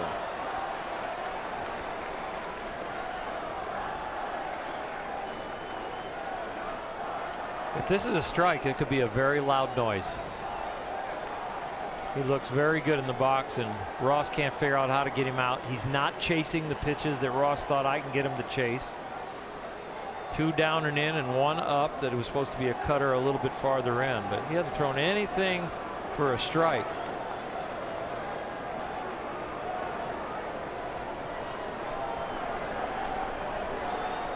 The payoff. Bounce back to him. He gives up a hit but doesn't give up a run, and so to the bottom of the 6th, still no score.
Royals versus the Angels, the final series of the first half. It's going to be Pena and Walker Buehler on Friday. Andrew Heaney against Clayton Kershaw on Saturday. That's exclusively on Fox. And then Sunday, Rich Hill for the Dodgers. And I'm hearing it's going to be Deck McGuire, the 29-year-old right-handed pitcher, a bit of a replacement level swingman for the Angels. Took Garrett Richards' roster spot. Of course, Garrett Richards just announced having to have Tommy John surgery, guys. All right, Alana. And this one, it's Ross Stripling pitching on to the 6th. Having put up 5 zeros tonight despite having far from his best stuff. Jose Perello to lead off the inning. curve, catches the outside corner, strike one. How many times in a season do you actually have your best stuff, though? Well, the stuff that just lights out and it's kind of flowing out of your body, and all you got to do is get the signal and hit the glove. Maybe 1 out of 5 starts. The other 3, well, there's 4 more, but the other 3 of those 5, I would say you have your average stuff, and then 1 is a complete battle that you're really fighting through. And this is his 1 out of 5, a complete battle, and he's doing a nice job. I think a week or 2 from now, I'll ask him, aren't you glad that was San Diego? Yeah. Because the combination of him struggling but being able to battle through it mentally and make pitches when he's had to, a little good fortune with a line out to first, good positioning of the defense where a hard hit ball gets caught. But I think in a week or 10 days he gets back from the All-Star game, he'll tell you, yeah, I'm glad it was San Diego, and I'm glad I got that one over with. A 1-2 to Perella. He chases wildly on a pitch couple of feet off of the plate. Stripling has his 4th strikeout, 1 gone in the 6th. That's a perfect example of a young team that's free swinging, that is just not forcing you to throw quality pitches. That ball is never a strike out of his hand, but Perella just trying to win the game, not even caring where the pitch is going, starting the bat early. Daniel Hudson starting to get ready in that Dodger bullpen with Stripling's next pitch, his 85th. And Freddie Galvis the batter. Curve lands for a strike and seems to be locating a little bit better.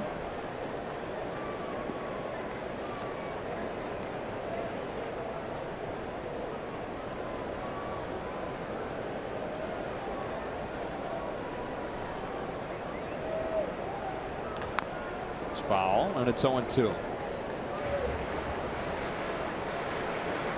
Those were the 2 best pitches he's thrown in a while, back to back, the breaking ball for a strike to start him off, and then got it in the right quadrant there with that cutter.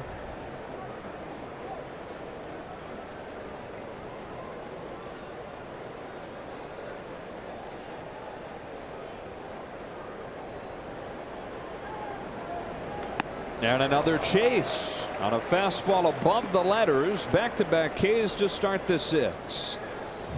Start your weekend off with a bang and head to Dodger Stadium tomorrow for Friday night fireworks. Watch the boys in blue open up the Freeway Series versus those Angels at 7:10. After the game, catch the best fireworks show in town and watch a pyro show set to the smooth sounds of LA. Friday night fireworks is presented by Denny's. For tickets, visit Dodgers.com/promotions. Final chance to see the Dodgers in the first half. Manuel Margot with 2 out, bunts one along, 3rd foul.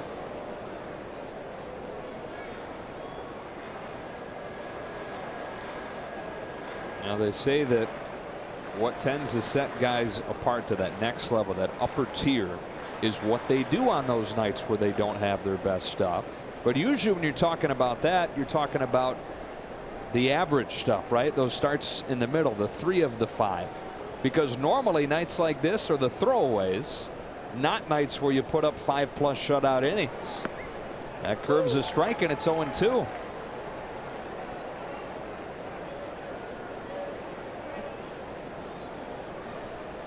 The stuff and the raw data are not real good tonight, but the results have been fine. But he does not want to execute like this on a start-by-start basis. Margot hits it hard. Taylor picks it off a bounce and throws him out. A 1-2-3-6 for Stripling. His first 1-2-3 inning of the night, and no score to the 7th.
So bad.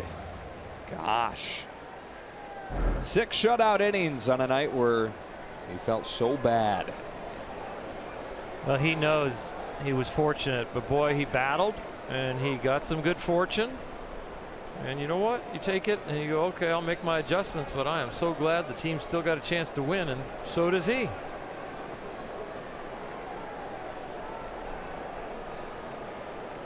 Part of the order. His battery mate tonight, Yasmani Grandal, will lead it off against Ross, who throws first pitch low, 1-0. Grandal's 0 for 2. Dodgers have just 1 hit in this game. If you happen to just be joining us, it came with 1 out in the 6th. The Jock Peterson double. Grandal yanks one down the line, foul.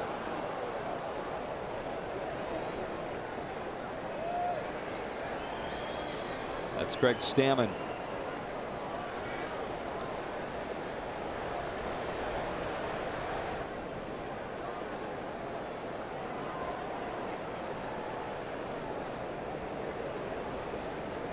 The Padres front office is now saying to everybody, see, he's a hot commodity. He's one of the top pitchers available. Forget about what happened in the last 2.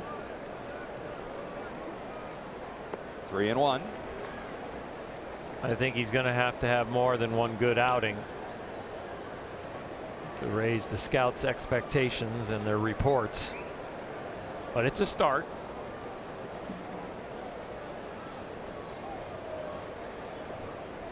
Three-one pitch. Grandal climbs the ladder on one. Peeling away from Galvis, who's got room for the first out.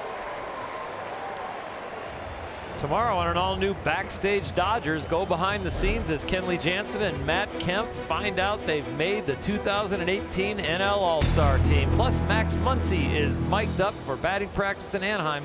Don't miss Backstage Dodgers, presented by Cadillac, tomorrow after the postgame show on Sportsnet LA. A couple nice defensive plays by Chris Taylor, including the key play of this game. Him diving to stop a ball from getting to the outfield. Wound up just being an infield single for Austin Hedges in the 4th. If Taylor doesn't stop it, this is at least a 1-0 game. Wound up giving Stripling an opportunity to pitch out of a bases loaded jam. Here, Taylor's ahead of Ross 2-0.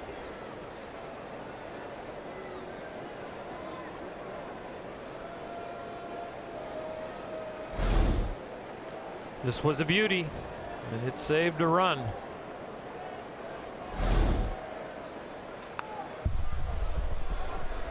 Two out, man in scoring position, knock it down. You'll hear that throughout the infield as they remind each other.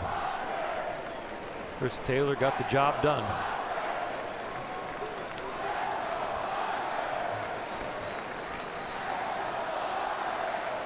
No score in the 7th. 2-1. 2-2.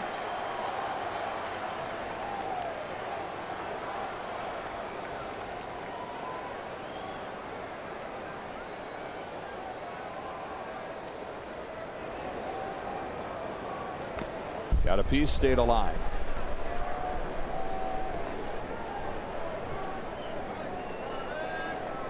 As Ross Stripling was missing his targets and having good fortune, Tyson Ross right there has missed his targets, and Chris Taylor has not been able to capitalize on the last 2 pitches. Down the right field line, Jankowski's over, and it's foul. That's 3 in a row that were very hittable.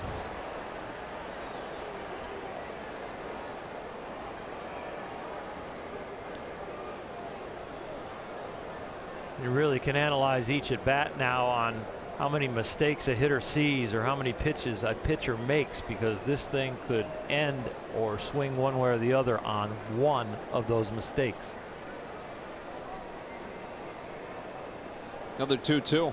Another pitch over the plate. This one he does something with. A slider that he deposits in the left field corner for a double.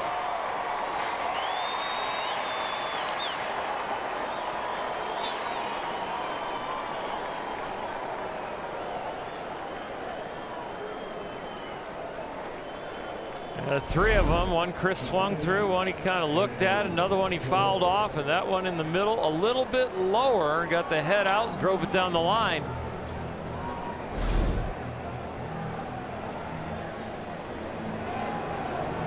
And with those 4 consecutive pitches pretty much center cut, Andy Green seeing the same thing. Here he comes to talk to Ross. He's now thrown 98 pitches. Andrew Toles is due up next. Green will leave him in. Well, you sure like it when your veteran pitcher, now 31, Ross, brought in here, kind of stabilized this rotation. He's been going through a tough time the last 3 starts, but he still wants the ball with the game on the line.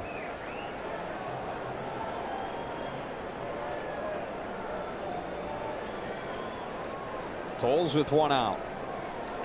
Starting to feel like one of those World Cup games, you know, where it's like, can they get the winning goal when it's 0-0 in the 15th minute?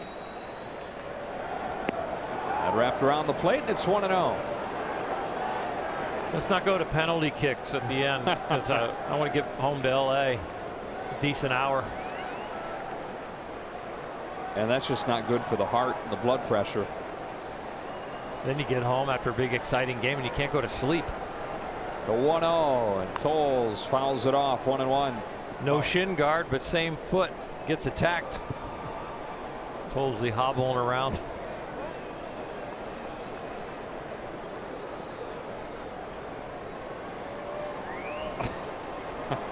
Wish I could hear this conversation. Jordan Baker, was he telling him to get in the box? He's like, look, man, I hit it off his back leg this time. Ross at 100 pitches now. No score. Taylor at second, 1 out. Andrew Toles muscles one, shallow center. It's down. Here comes Taylor, and Andrew Toles has put the Dodgers in front. 1-0 in the 7th. Andy Green left Tyson Ross in, even though he saw the pattern of the pitches to Chris Taylor, starting to get the ball up, starting to miss his targets, and Taylor made him pay. There was 1 that he missed. There's 2 that he fouls back. Here's 3 that he misses. But the 4th one, he ripped for the double down the line, and then Toles, it's not hit hard, but it's still up in the strike zone. It finds outfield grass and a Dodger run. First of the game for either side, and that spells the end of Tyson Ross's night. The Dodgers 1, the Padres 0.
Here in the 7th.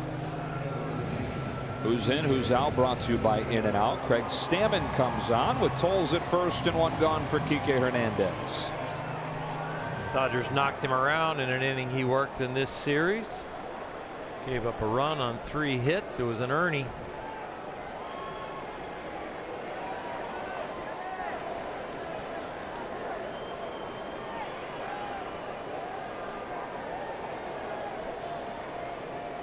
PK tonight is 0 for 2.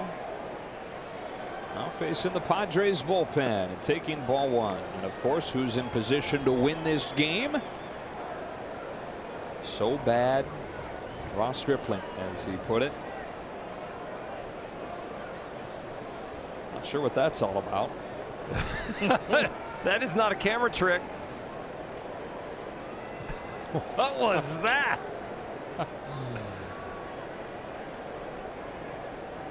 A 1-0. Runner was going. Hernandez hit it foul. Maybe that's a steal sign. That's Souls looks in the dugout. That's got to be just nerves and energy, and he's just trying to spend it another way.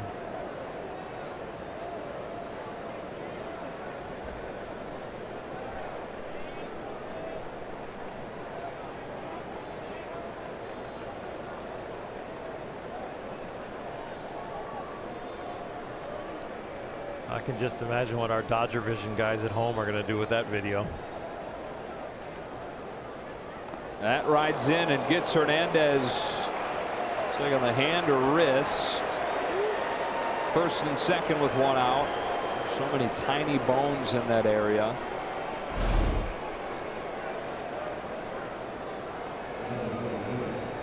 Thankfully, he got him in the back elbow.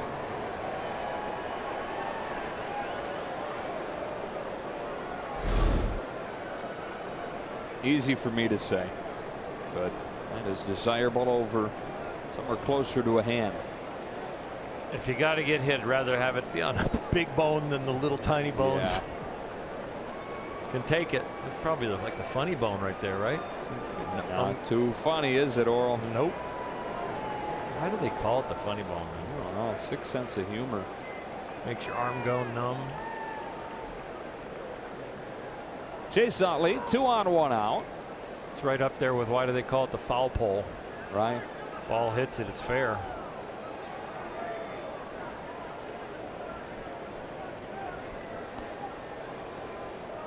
Rick Krajewski tells us that bone is called the humerus.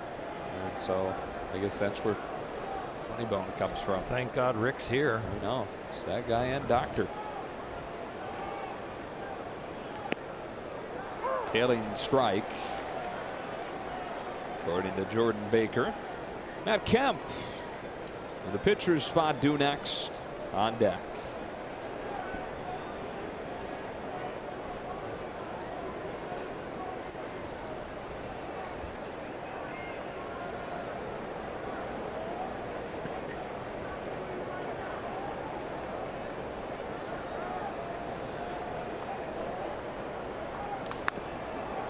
Oh, and 2.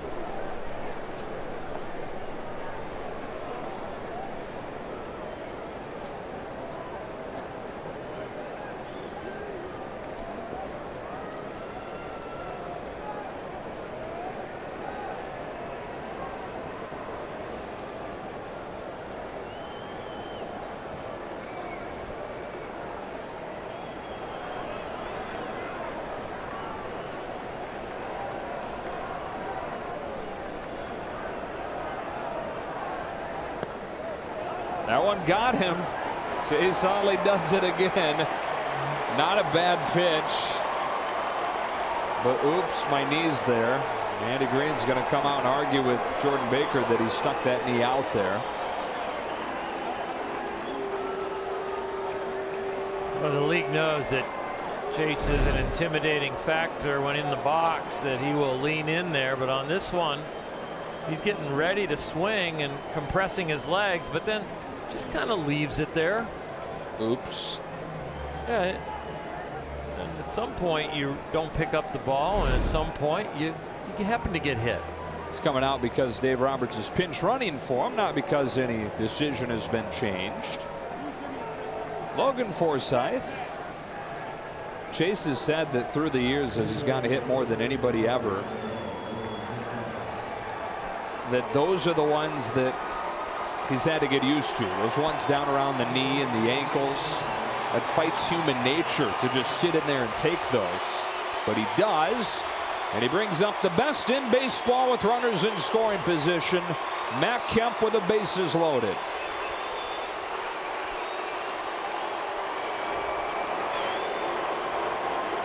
He is not afraid to attack the first pitch.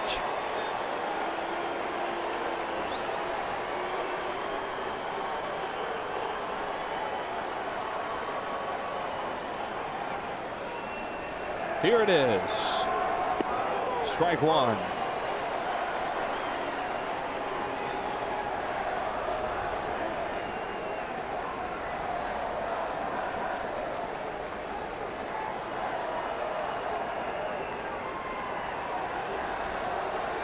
That one pinch hit home run that he has this year, that was a pinch hit grand slam in New York.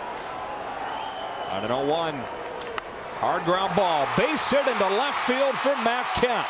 An aggressive wave to Hernandez. The throw beats him by a mile, but Tolles is in, and the Dodgers lead it 2-0.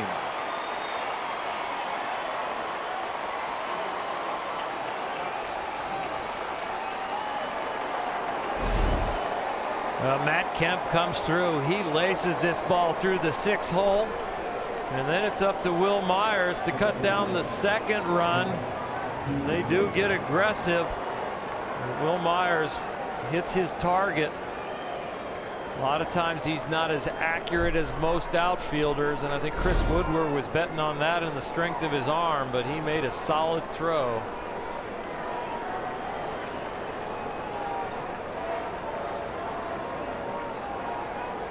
Mr. Automatic. The biggest spots this year. That count. 2 on 2 out. Jock Peterson broke up the no-hitter with a 1-out double in the 6th.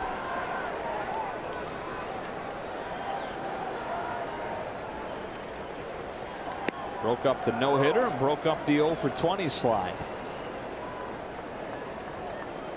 And it's been good to see him stay in, hasn't it, after what was an awkward dive. He came up stretching his neck and appearing to be in some pain earlier in the game.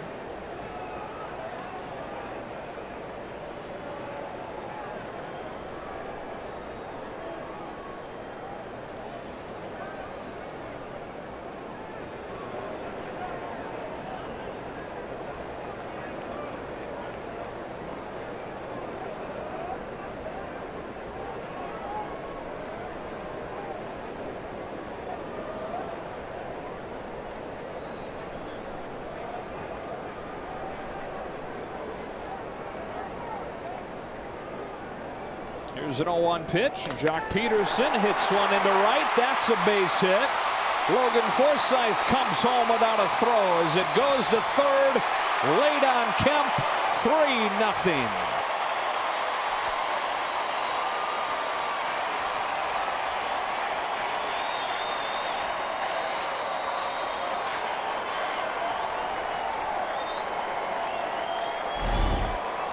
Jock Peterson set the table in the 6th with a double, but here in the 7th, he adds on a tack-on run for his 2nd hit of the day. That makes him 2 for 3 tonight, climbing out of his slump.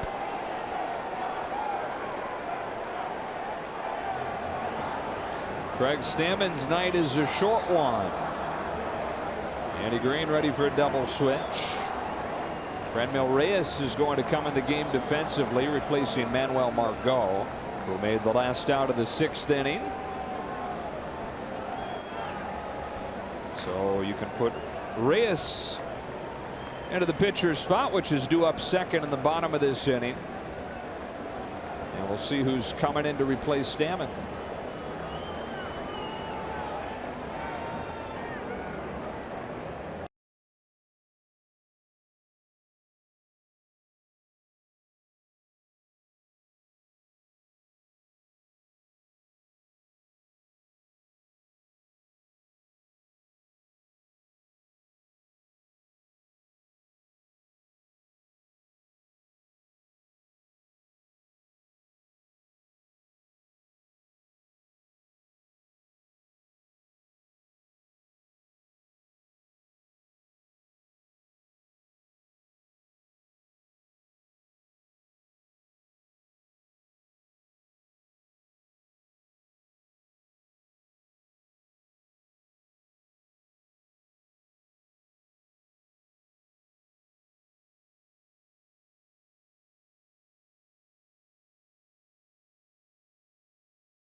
First big league game this year was May 7th. That was a rough one, but since then 16 games with an ERA under 2. So he's been throwing the ball very well.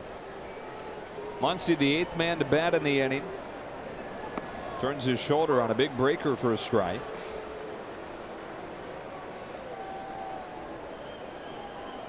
Dodgers hadn't brought more than 4 men to the plate in an inning tonight before this 7th. They've chased Ross. Made Stammen's night a rough one. Brought 8 men up there. 1-1.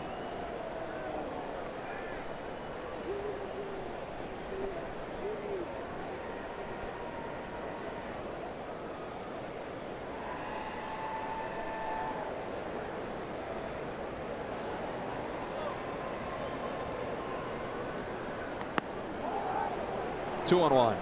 Muncy watches that thing the whole way into the glove, doesn't he? He is so good. The eye-hand coordination and then just the eyes to determine what a strike is.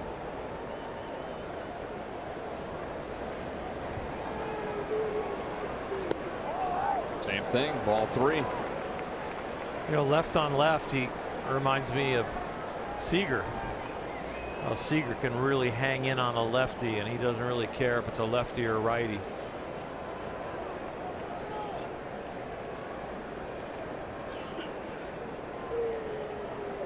Here's the 3-1. Drops in for a strike. Muncy is the #1 left-handed hitter in baseball this year against left-handed pitching, as judged by on-base plus slugging.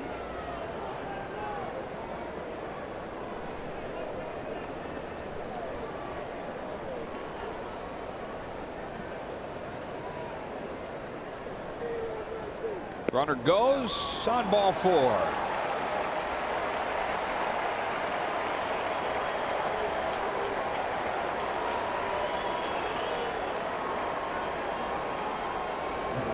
So as Bellinger comes up, they've batted around here in the 7th.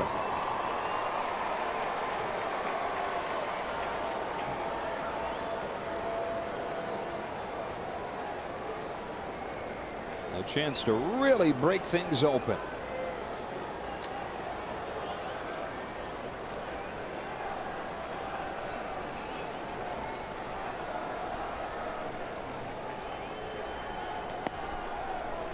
Fastball just misses. 1-0.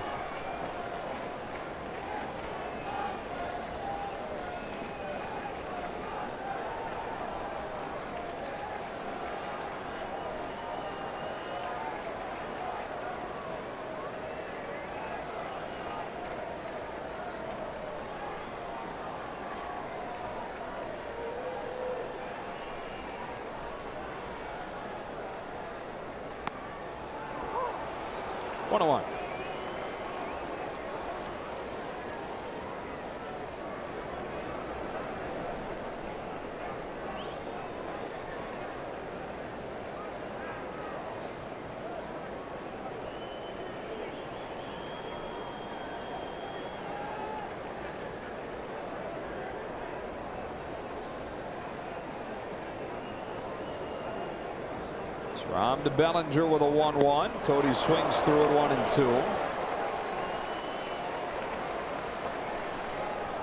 He's got Kemp at third, Peterson at second, and Muncy at first. In the inning, the Dodgers 4 hits, a walk, and 2 hit batsmen.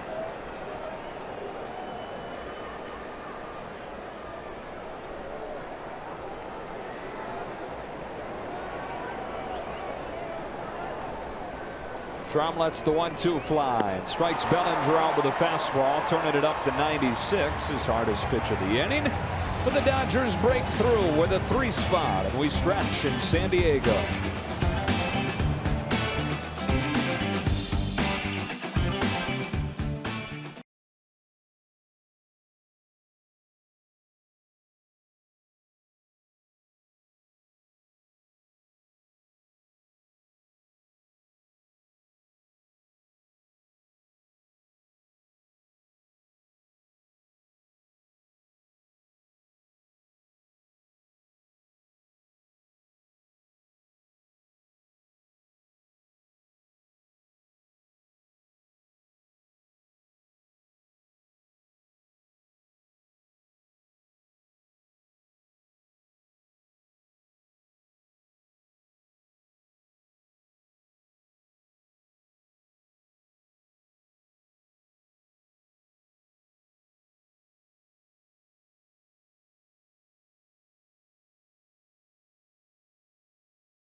was shaking his head an awful lot, but he managed to put up all zeros.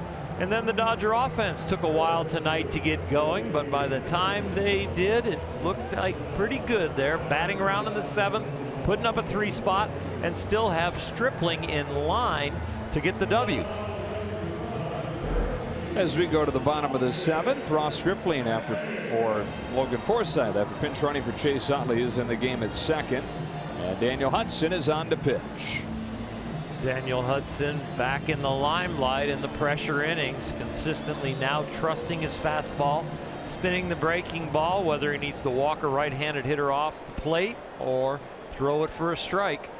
And the velocity is so good, above 95, he can go up the ladder on you also. Gave up a home run to Villanueva last night, but for the most part has been really good since the start of June. In fact, last 19 innings since the start of June. It was only the 2nd earned run that he's allowed. Austin Hedges to open the 7th, looking at a fastball low.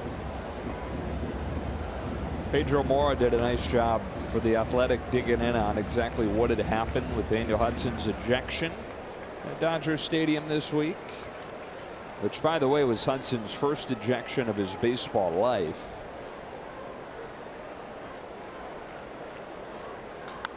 That's popped up. Bellinger, not quite enough room, and it's 1-1. So Hudson realized early on in spring training around the start of the season this year that he'd been tipping his changeup in the way that he was reaching into his glove. And so the fix was to change the way that he reached in for any of the 3 pitches. And the way that he's doing that is by putting the ball down by his right hip. But it was a little bit more in front of his hip before. And what Jeff Nelson told him was that you've got to be able to see, the ball has to be shown to the base runner at all times, even though he's been doing it just like that all year. That rides in, and Hedges to the deck, out of the way, ball 2. But just so it doesn't happen again, he's worked with Rick Honeycutt on moving his hand back a few inches. So you see that now he holds that ball a little bit behind him. So there's no room for it to get lost in interpretation.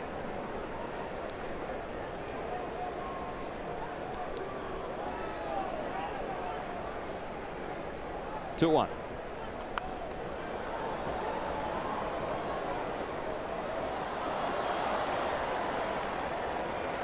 I think it's a bad rule. Some pitchers like to, put the ball in their glove and have it in there and just have their bare hand hanging down. See that with relievers, different people shaking. Think of Craig Kimbrell. Balls in the gloves, looking like the claw. So I don't understand why they have to see the ball. I understand maybe it's written in the rules. Once they're on the pitching plate with their foot, they have to have the ball, or that would be a balk. So I just don't understand, when the ball is in your pitching hand, the runner has to see it. Yeah, I'm with you. It's a weird one. It is. It's just, I think is the right word, arcane. It needs to be changed. Well, arcane and not enforced typically. Yeah. Because of that. That's why it threw Hudson off, and Jeff Nelson came in telling him he couldn't do it. And I even remember parts of my career where I put the ball in my glove and just let my hand hang down. That is a leadoff walk. I don't remember ever being told by the umpire, hey, runner's got to see the ball.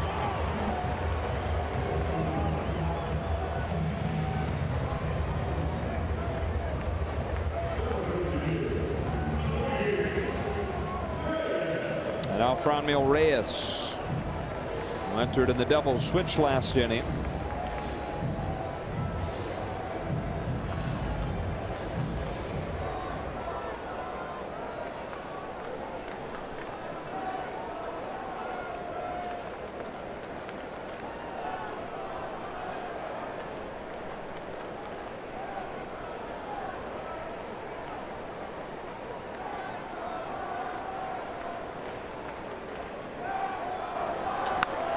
Base hit to left.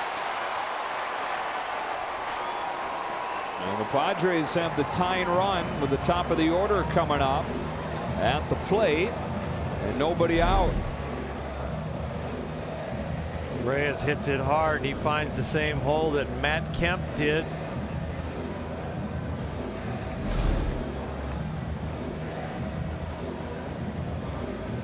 So Hudson gives up a walk and a hit. Dave Roberts is going to go to Scott Alexander.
Driven by Lexus when the Dodgers and the Angels face off at Dodger Stadium tomorrow through Sunday.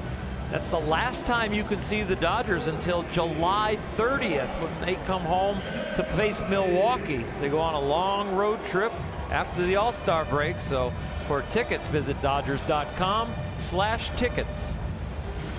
Scott Alexander lights out in July so far. Ground ball machine when he's right. That's what he's been doing lately. 13 outs that he's recorded in July. 8 ground outs, 5 strikeouts. There's not been a flyout against him this month. 2 on, nobody out in a 3-0 game. And back to the top of the order. Here's Travis Jankowski. Strike 1. Well, the Padres have had base runners in 6 of the 7 innings tonight, but 1 for 6 with men in scoring position. That one hit was an infield single. Showed a couple times since. Chris Taylor diving to save a run short. 1-1.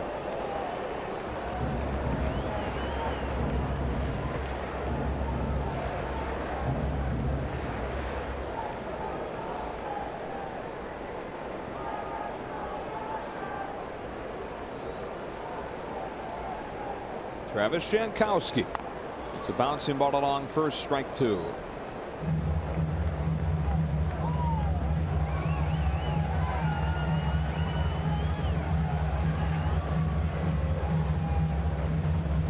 Looking to roll a pair. It's going to be hard with Jankowski's wheels.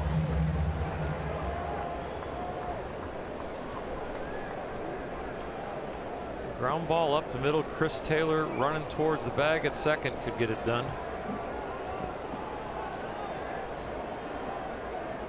On the corner, strike 3.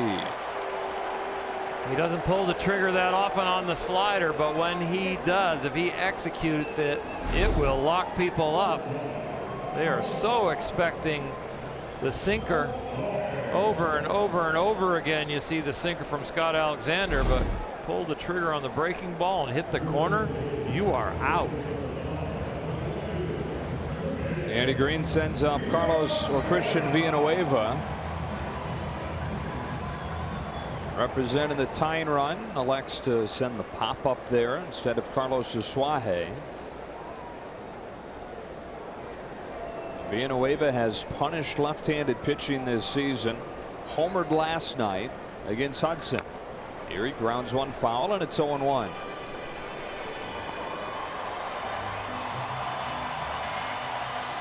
First pitch strike at the knees. Scott Alexander doesn't take you up the ladder, but now that he got him swinging at that low one and he just barely ticked it, you can take him down the ladder. See if he wants to follow you down to shin high right here and get a ground ball. This is a lot better double play candidate than Jankowski. Foul, 0-2.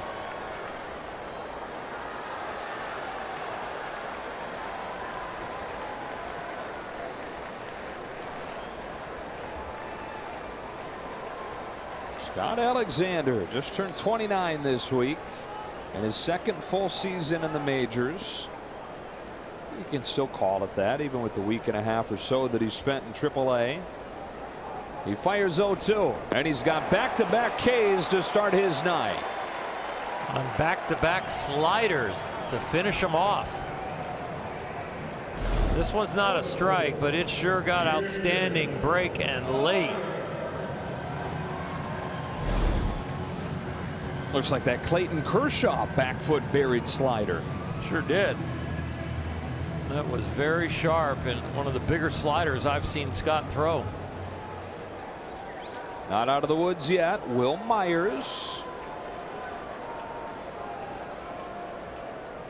That was Monty stepping out in case they decide to try and pull off a double steal. You don't want your third baseman vacating, one of your middle infielders vacating to pick up the throw, establishing where they're going to throw the ball on a stolen base. Keep one defender at home. Here we go. First one. A little bit out. 1-0. Myers 2 for 3 tonight. 5 hits in this series. 2 of them homers.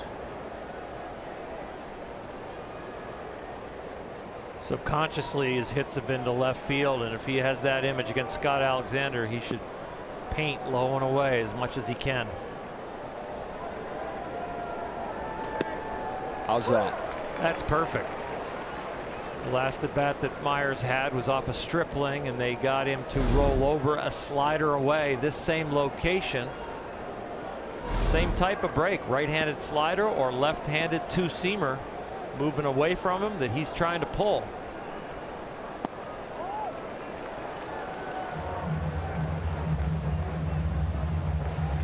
If you're messing with the inside with that down and in slider, it can't be a strike. If you're messing with the inside with a fastball, it can't be a strike. Make him beat you low and away, or throw him something you can put him away with in. 3-1.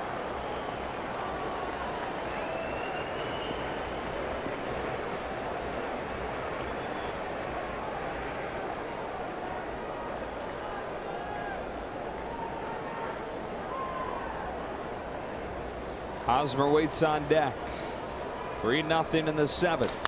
Line drive right center. Tolles on the move. Won't get there. It gets to the wall. 1 run is in. Reyes headed for the plate. Here's the throw, not in time. 2-run double for Will Myers, and it's 3-2.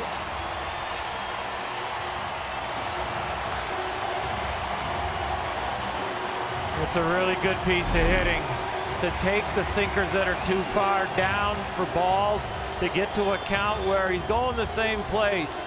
Scott Alexander is not one to specifically pitch to a scouting report. He usually pitches to his strengths, which have been dominant. But right there, Will Myers, who is so hot, stayed on that ball away and drove it to right center. Tied on in scoring position. Dylan Floro. That phone ringing. Has to get ready quickly. Alexander to Hosmer. Soft bouncing ball to third. Charging Muncy. In time to get him and finish the inning. First 6 innings of this game, all goose eggs. The teams combined for 5 in the 7th.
by your Southern California Ford dealers.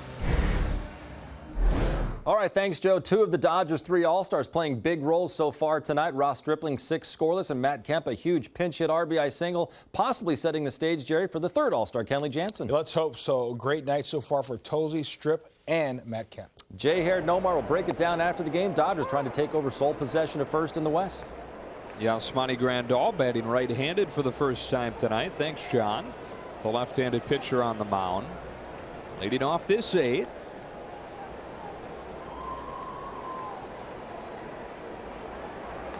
Well, it's been a tense, low-scoring game. Attention was put on pause for a moment with the Dodgers getting 3 in the top of the 7th. Padres hit play, though, and resume that tension with a 2-run double for Myers. 1-run game in the 8th. 0-2. 1 out.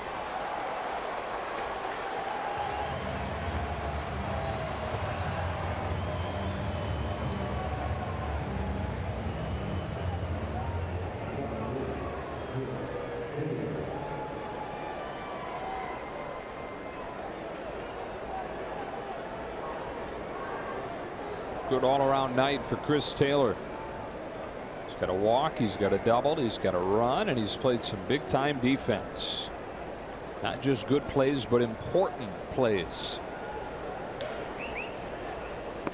1-0.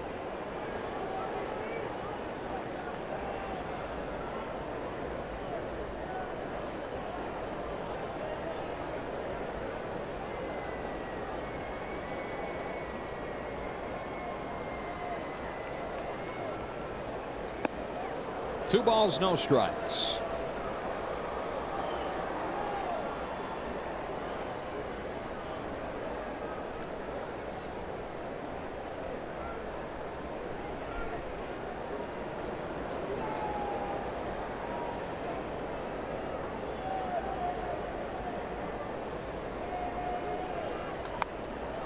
Two and one. A pretty complete night for him. He has really contributed. For a guy who has struggled at the plate for a while, he didn't take it into the field. That's with 2 outs and a man in scoring position. That's to put an inning into an inning, sorry. And then that breaking ball, after it saw 3 cookies that he fouled off, he hit a breaking ball, ends up scoring the first Dodger run. Takes a strike here, 2-2.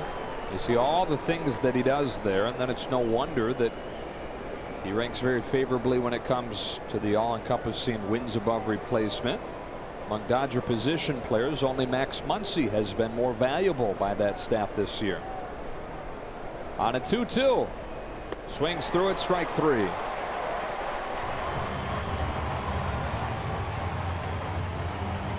Both those guys, by the way, overall trailing Ross Stripling for the team lead in WAR.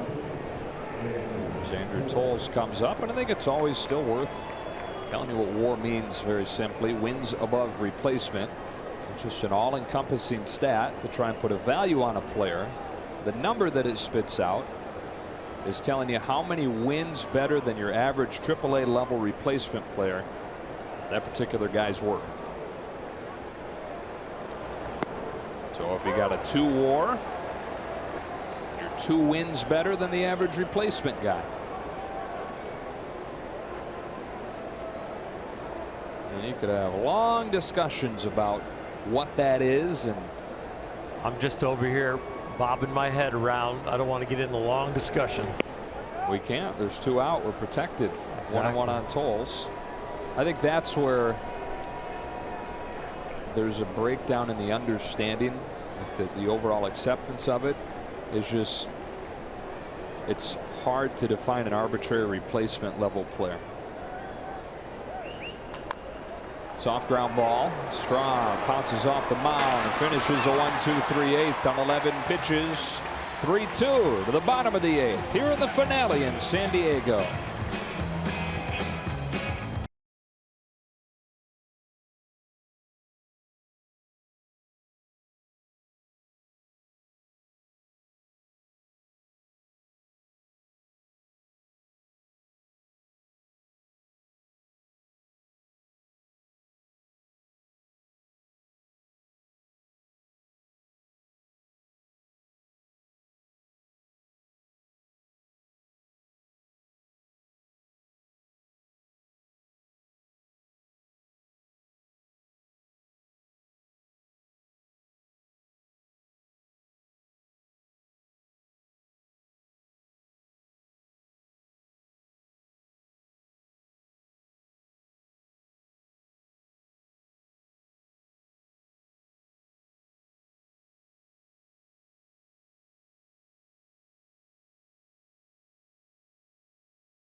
Padres and trying to move into first place by themselves for the first time in 2018. And for the second night in a row, it's Dylan Floro to handle the eighth. He's moved right into a premium role in the Dodger bullpen and has not disappointed since coming over to the Dodgers. And some nice stats with Cincinnati, but in Dodger blue has been very, very good.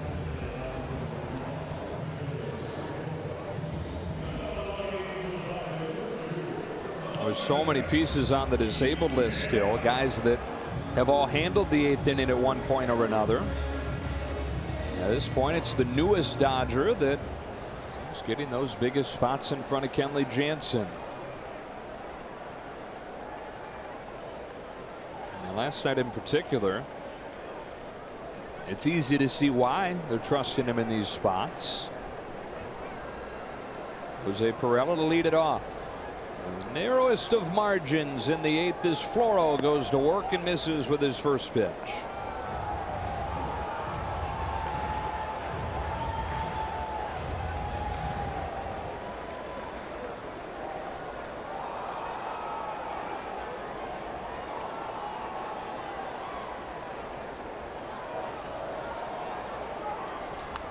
One and one.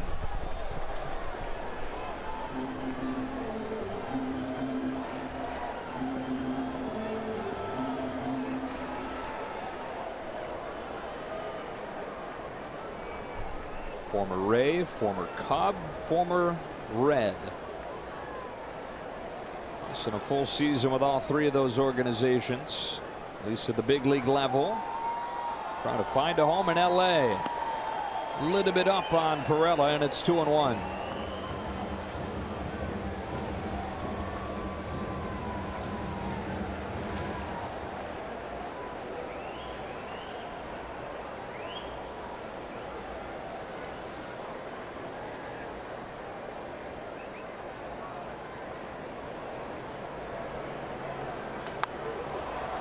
Two balls and two strikes. Throwing him all heaters so far. Mid-90s.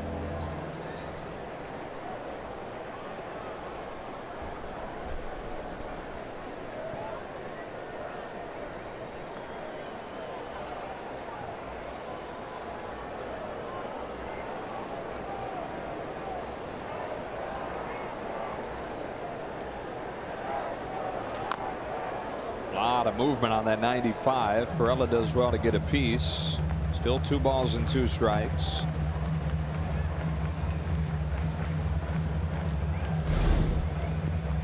He really whips it through there, puts some spin on it, gets that ball moving late.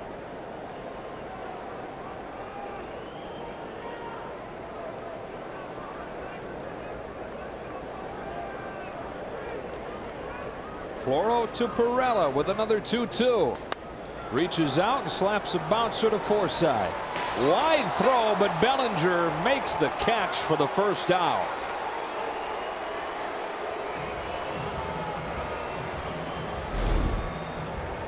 Cody can catch him over the wall in center field and rob home runs, and he can rescue Forsythe on that one. Way to go. Some intensity out there on the field trying to put this win away.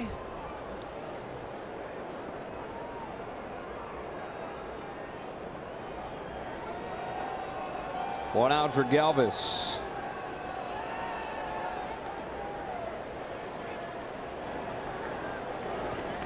That tails away, ball 1. Floro, former starting pitcher, pretty highly regarded starting pitcher in the minors. He's at high 80s. Touch 90 occasionally. Moved into the bullpen, was low 90s. This year throwing harder than ever. We've seen 95 and 96 out of him. 94 by Galvis for strike 1.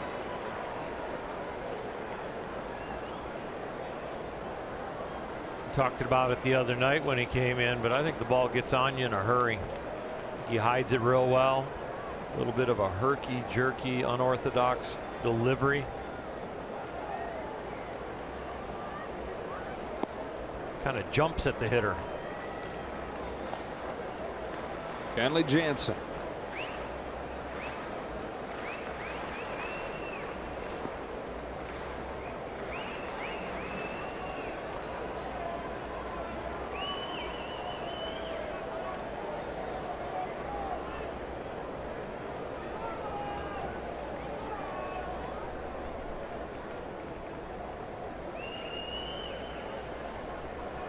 Floro delivers 2-1. My goodness. That is some serious run there. That's like a left-handed slider. Like a frisbee. Woo. I like it. Says a guy who can make a ball move a little bit in that direction. I like it even more. 2-2. Struck him out with a high fastball.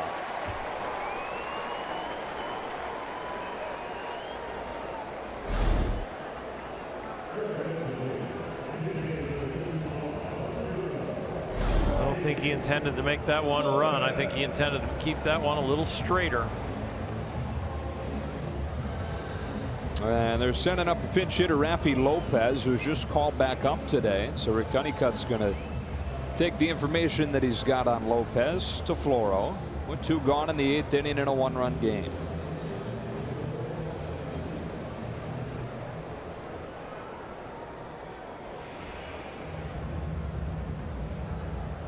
Basic scouting report would be something about, look, he's a low ball hitter, let's keep the ball up on him, or he's a high ball hitter, let's keep the ball down on him. Typical lefty, likes the ball down and in, work him away. Has to be a little bit more detailed because Yasmani probably doesn't have him on his cheat sheet, and he was just called up today. It's all coming from the scouting report and Rick's mind.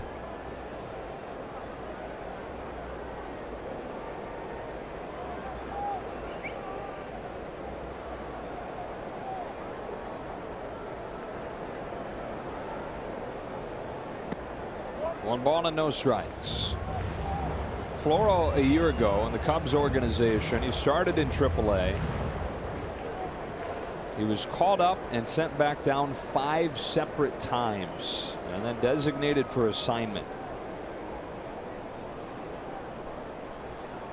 Dodgers picked him up, finished last season in the minors with the Dodgers. Wanted an opportunity, of course, as they all do, to get to the majors and stick and show what he could do, and he found that chance with the Reds this year. Put up great numbers in Cincinnati. And look at him now, back in the Dodger organization. Not in Oklahoma City, in the 8th inning for Los Angeles. His 2-0 pitch. Swing and a miss, 2-1.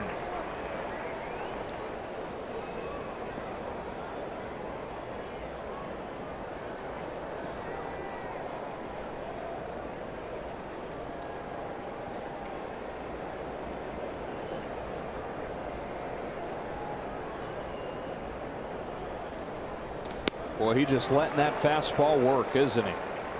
He sure is. And Rick Honeycutt came to the mound, gave everybody the scouting report, but they have just been trying to fill up the outside part of the plate with 95 miles an hour.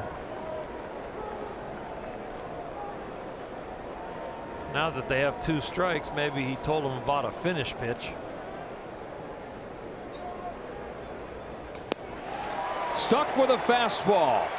And Dylan Floro has retired all men that he's faced in Dodger blue. To the 9th we go. The Dodgers 3, the Padres 2.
Opportunity to move into first place by themselves for the first time, with the Diamondbacks losing earlier today in Denver.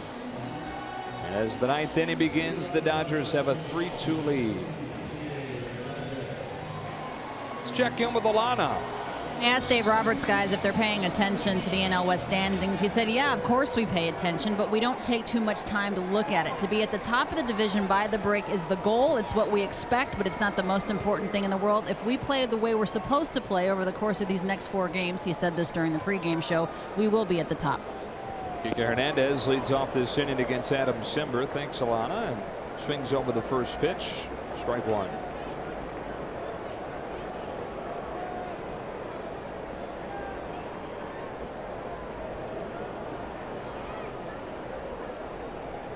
The Dodgers right now are 50-42. Remember, they were 10 games below 500 in mid-May. If they're able to get to 10 games above 500 by next weekend, that's a ground ball to second for Perella. That'd be the fastest that a team has gone from 10 below to 10 over since 1955. With 4/5 of their rotation hurt and other injuries to the bullpen, without their starting shortstop who went down with Tommy John surgery, without Justin Turner for a large portion of the time with the hand injury. That's a significant accomplishment with what has happened to the roster.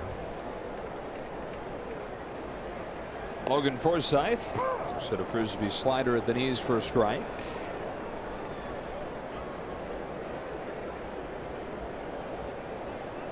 First at bat tonight for Logan. Pinch ran for Chase Utley, came in to score on that 3-run 7.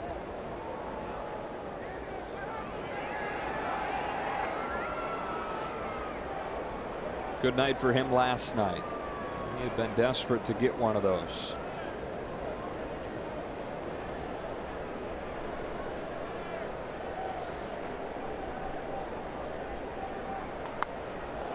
Stays alive. Hits are hard to come by, but when you're in a slump and you get one, boy, does it lift a lot of weight off your back. But then you get greedy and you want another one and another one and another one.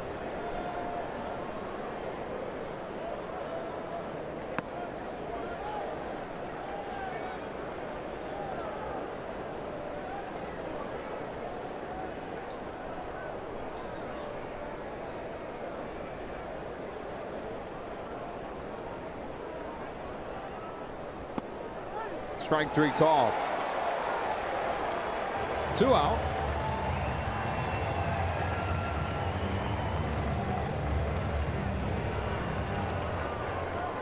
Simber doesn't do it with velocity, but he does it with deception and movement. Dave Roberts already used Matt Kemp. He drove in a run with a pinch hit single. And now he'll use Justin Turner.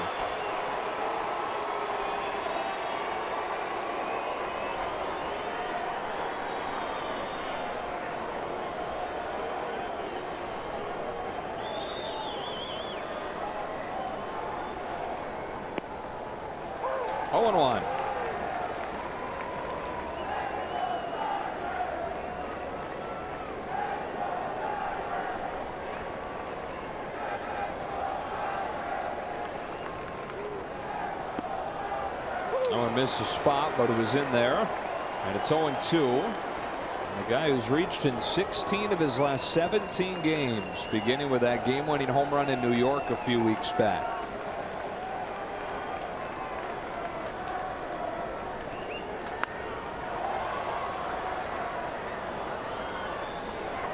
The bottom of the ninth, Padres have Hedges, Reyes, and then the top of the order coming up against Kenley Jansen. As the Dodgers try to take 3 of 4. 0-2 again. Turner somehow gets his hands in, rolls one behind the back. Galvis with a sliding throw to get Turner. And Kenley Jansen, his final couple of warm-up tosses. on for the bottom of the 9th.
Very proud individual that got off to a slow start, but he says that will never happen again. And boy, has he proven he could turn his season around. Now an all-star for the 3rd time, appreciating that trip to Washington as much as any of them.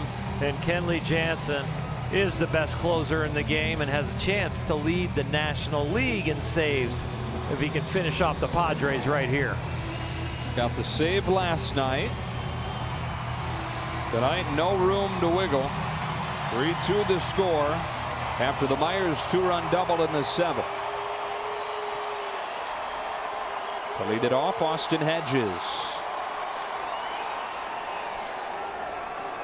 Swinging as hot of a bat as he has at any point in his major league career. Hitting a walk tonight. 5 for 8 in this series. He starts the 9th by taking strike 1.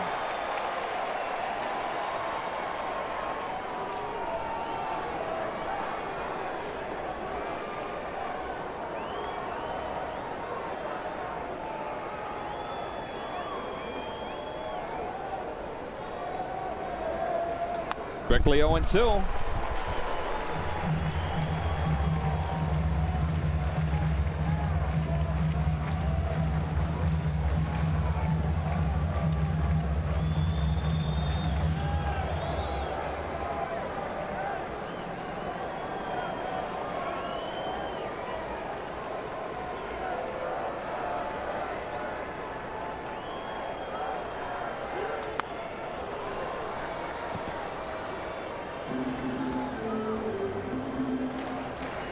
You're always looking for a 3-up, 3-down inning when you're a closer, but extra important when the hottest hitter on the Padres could bat 5th this inning. That would be Will Myers. He's been hard to get out. You don't want to see him in this inning.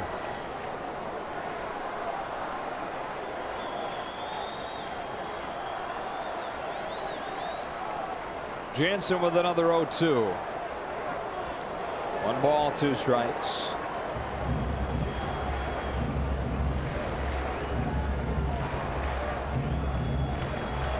Road trip started for Kenley Jansen with a blown save in Anaheim last Friday night.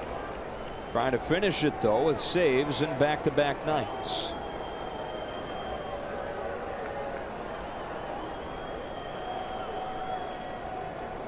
Hesitates and deals. Ball 2. Hedges a little upset he didn't use his armor to get on base right here. He was thinking about even deking it.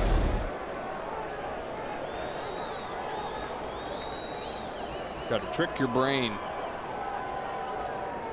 Very few Chase Utleys in the world. Now a 2-2 pitch.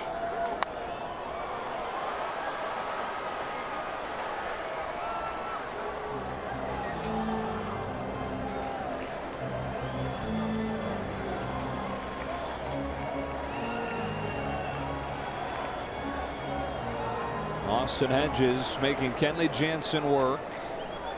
2 balls and 2 strikes. He's fouled a couple off. The next to be the 7th.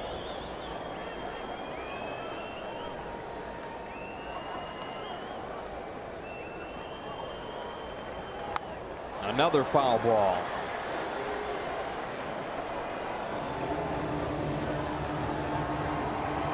You got 2 guys that are locked in right here battling. Hedges swinging a hot bat, spoiling off Kenley's pitches, and Kenley's hitting his target.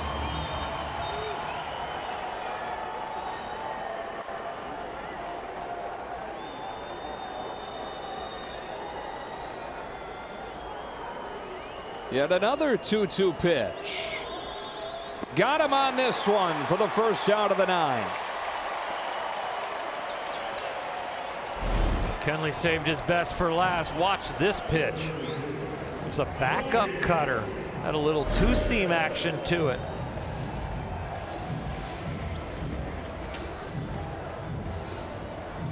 Not too many hitters that step into the box are going to be bigger physically than Kenley Jansen. Franmil Reyes an exception. Hulking figure stands in with his 6 home runs and limited action in the majors.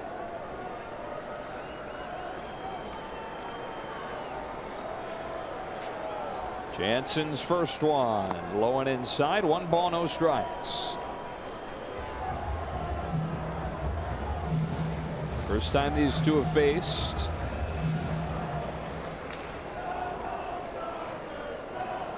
The rookie Reyes ready for a 1-0.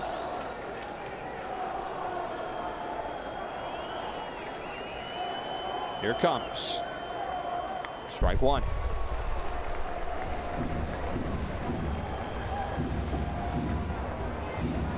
Reyes just turned 23 years old out of the Dominican Republic.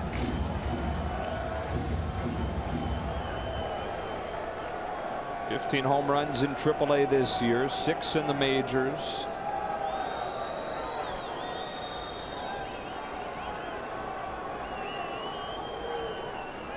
Jansen fires him a 1-1 pitch. Strike 2.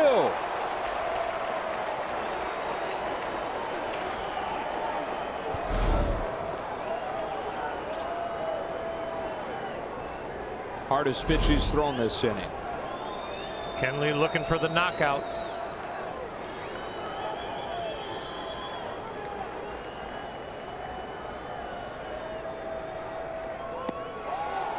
Reyes able to lay off. Jansen went to the slider, and it's 2-2. Outstanding pitch and great location. If you're gonna miss just off the plate, much better there than leaving it over the middle.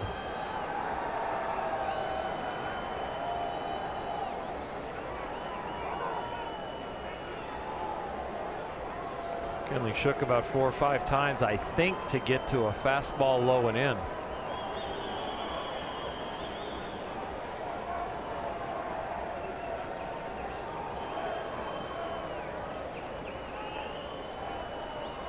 Two. Full count on Reyes.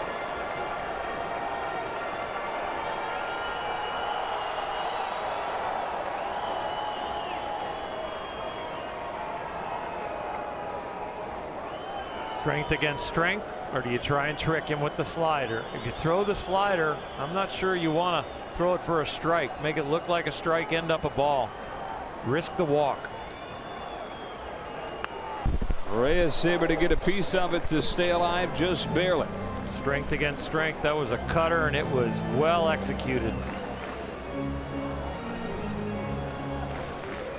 Kenley's cutter on certain days can get big and he can walk somebody off the plate with it, and that's what that last pitch was like.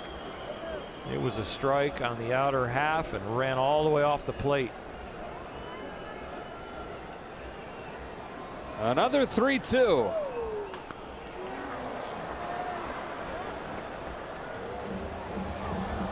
It was the first really juicy one of this at bat that Reyes missed. Trying to go up the ladder. It was slightly up and slightly away where he could extend his arms. Kenley's now had to throw 8 pitches to each of the first 2 hitters of this inning. Able to strike out Hedges. And now against Reyes. A pop fly and foul ground. Bellinger's over, and we'll do it again. Well, for a team that strikes out more than any other in the National League, they're giving Jansen some fits here in the ninth.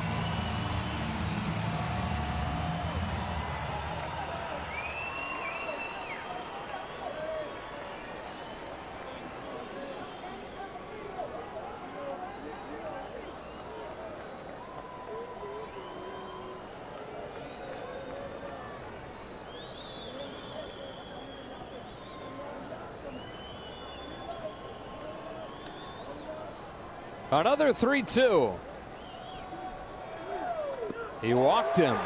Franmil Reyes with an impressive at-bat that turns into a free pass. The Padres have the tying run aboard. It ends up a walk, but it was a battle. Kenley hit his spots. He made some great pitches. Reyes didn't bite at a few and ended up at first base. Top of the order now, Travis Jankowski, and the man that you mentioned, Will Myers, due up 2 spots after this.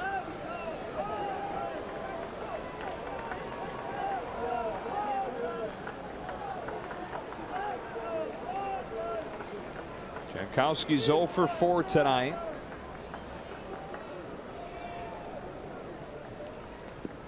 Here he takes ball 1.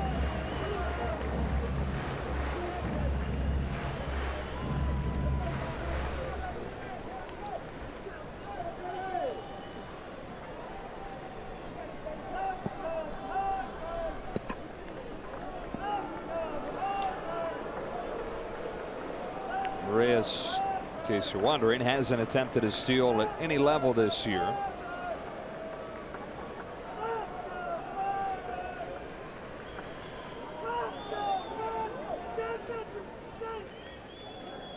Jansen to Jankowski after another toss over.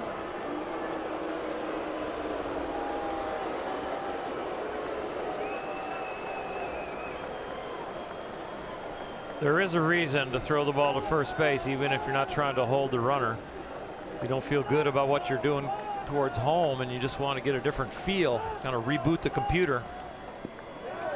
That one's up, 2-0. Kind of like a golf where you're having trouble on the range hitting your wedge, so you move to the 7-iron, hit a few good ones, come back to your wedge, and all of a sudden you got it. So sometimes throwing the ball over to first will get you back in line to throw your pitches.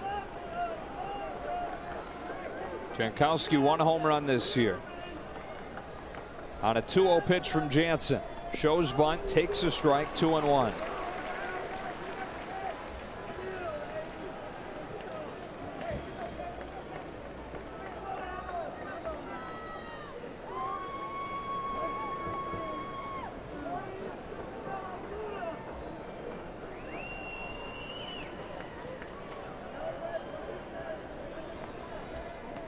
Strike 2.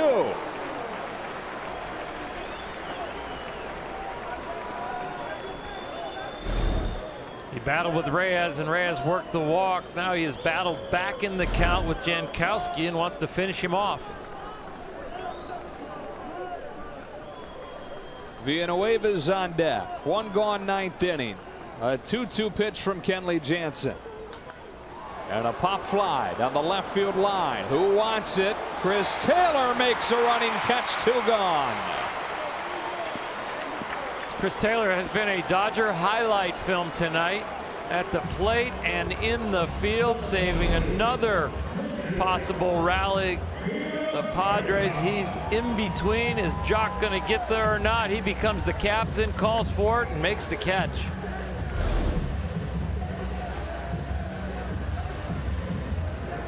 Rick Honeycutt's going to come out and talk with Kenley Jansen and Yasmani Grandal. The dangerous Christian Villanueva's coming up with a tying run at first. He represents the winning run with the Padres down to their last bullet. 22 pitches into the inning, giving Kenley a little bit of a blow, going over the scouting report, making him understand we want to get the game over right here and leave Will Myers in the on-deck circle. Yeah, Villanueva's scary with the 17 home runs, but it doesn't compare to kind of fear that Myers induces right now with the way he's swinging it.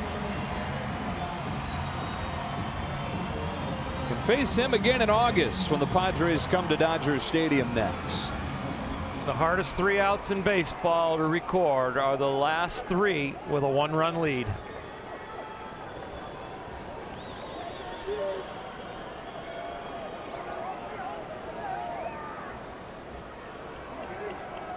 Reyes at first. Fasten those seat belts. 1-run game in the 9th inning with 2 out. Jansen deals and gets strike 1. You can't throw a ball any better than that last pitch. That was absolute perfection.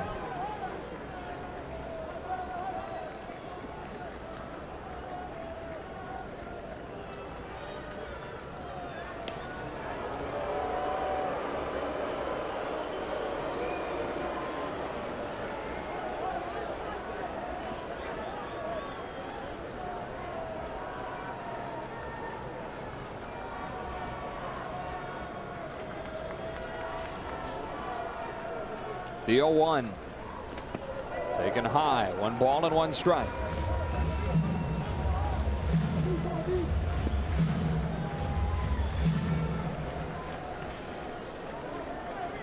Back home after this one. Open a series with the Angels tomorrow at Dodger Stadium to wrap up the first half.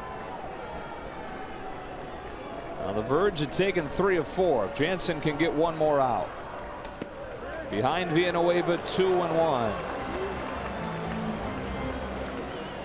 Villanueva wouldn't mind being the hero, but he also knows it's important to pass the baton, and he's shown great discipline so far in this at bat. Normally a very free swinger.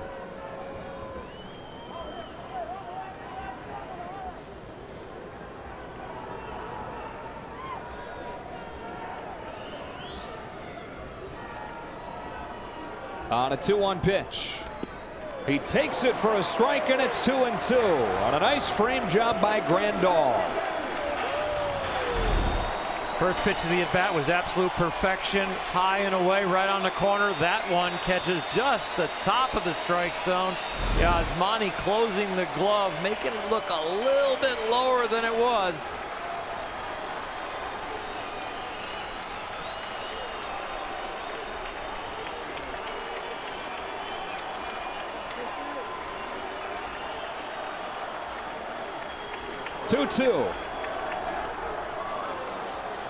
That sails into the seats. Jansen with a fresh baseball and another 2-2 coming.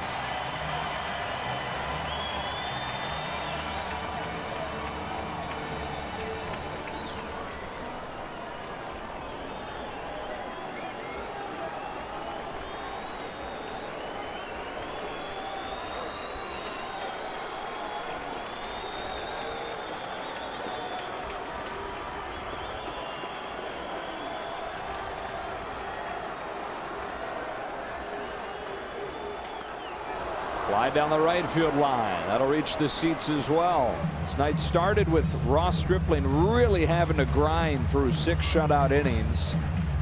And the Dodgers hope that it's ending with Kenley Jansen doing the same, grinding away here in the 9th.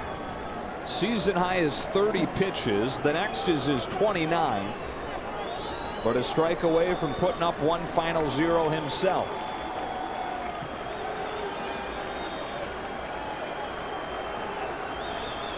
set for another 2-2. Fly ball to right field. Hernandez is there. He makes the catch, and the Dodgers win it 3-2. For the first time in 2018, they are alone in first in the National League West. The bats were silent for 6 innings. In the 7th, they get 3, and they make it stand up. Sure wasn't easy.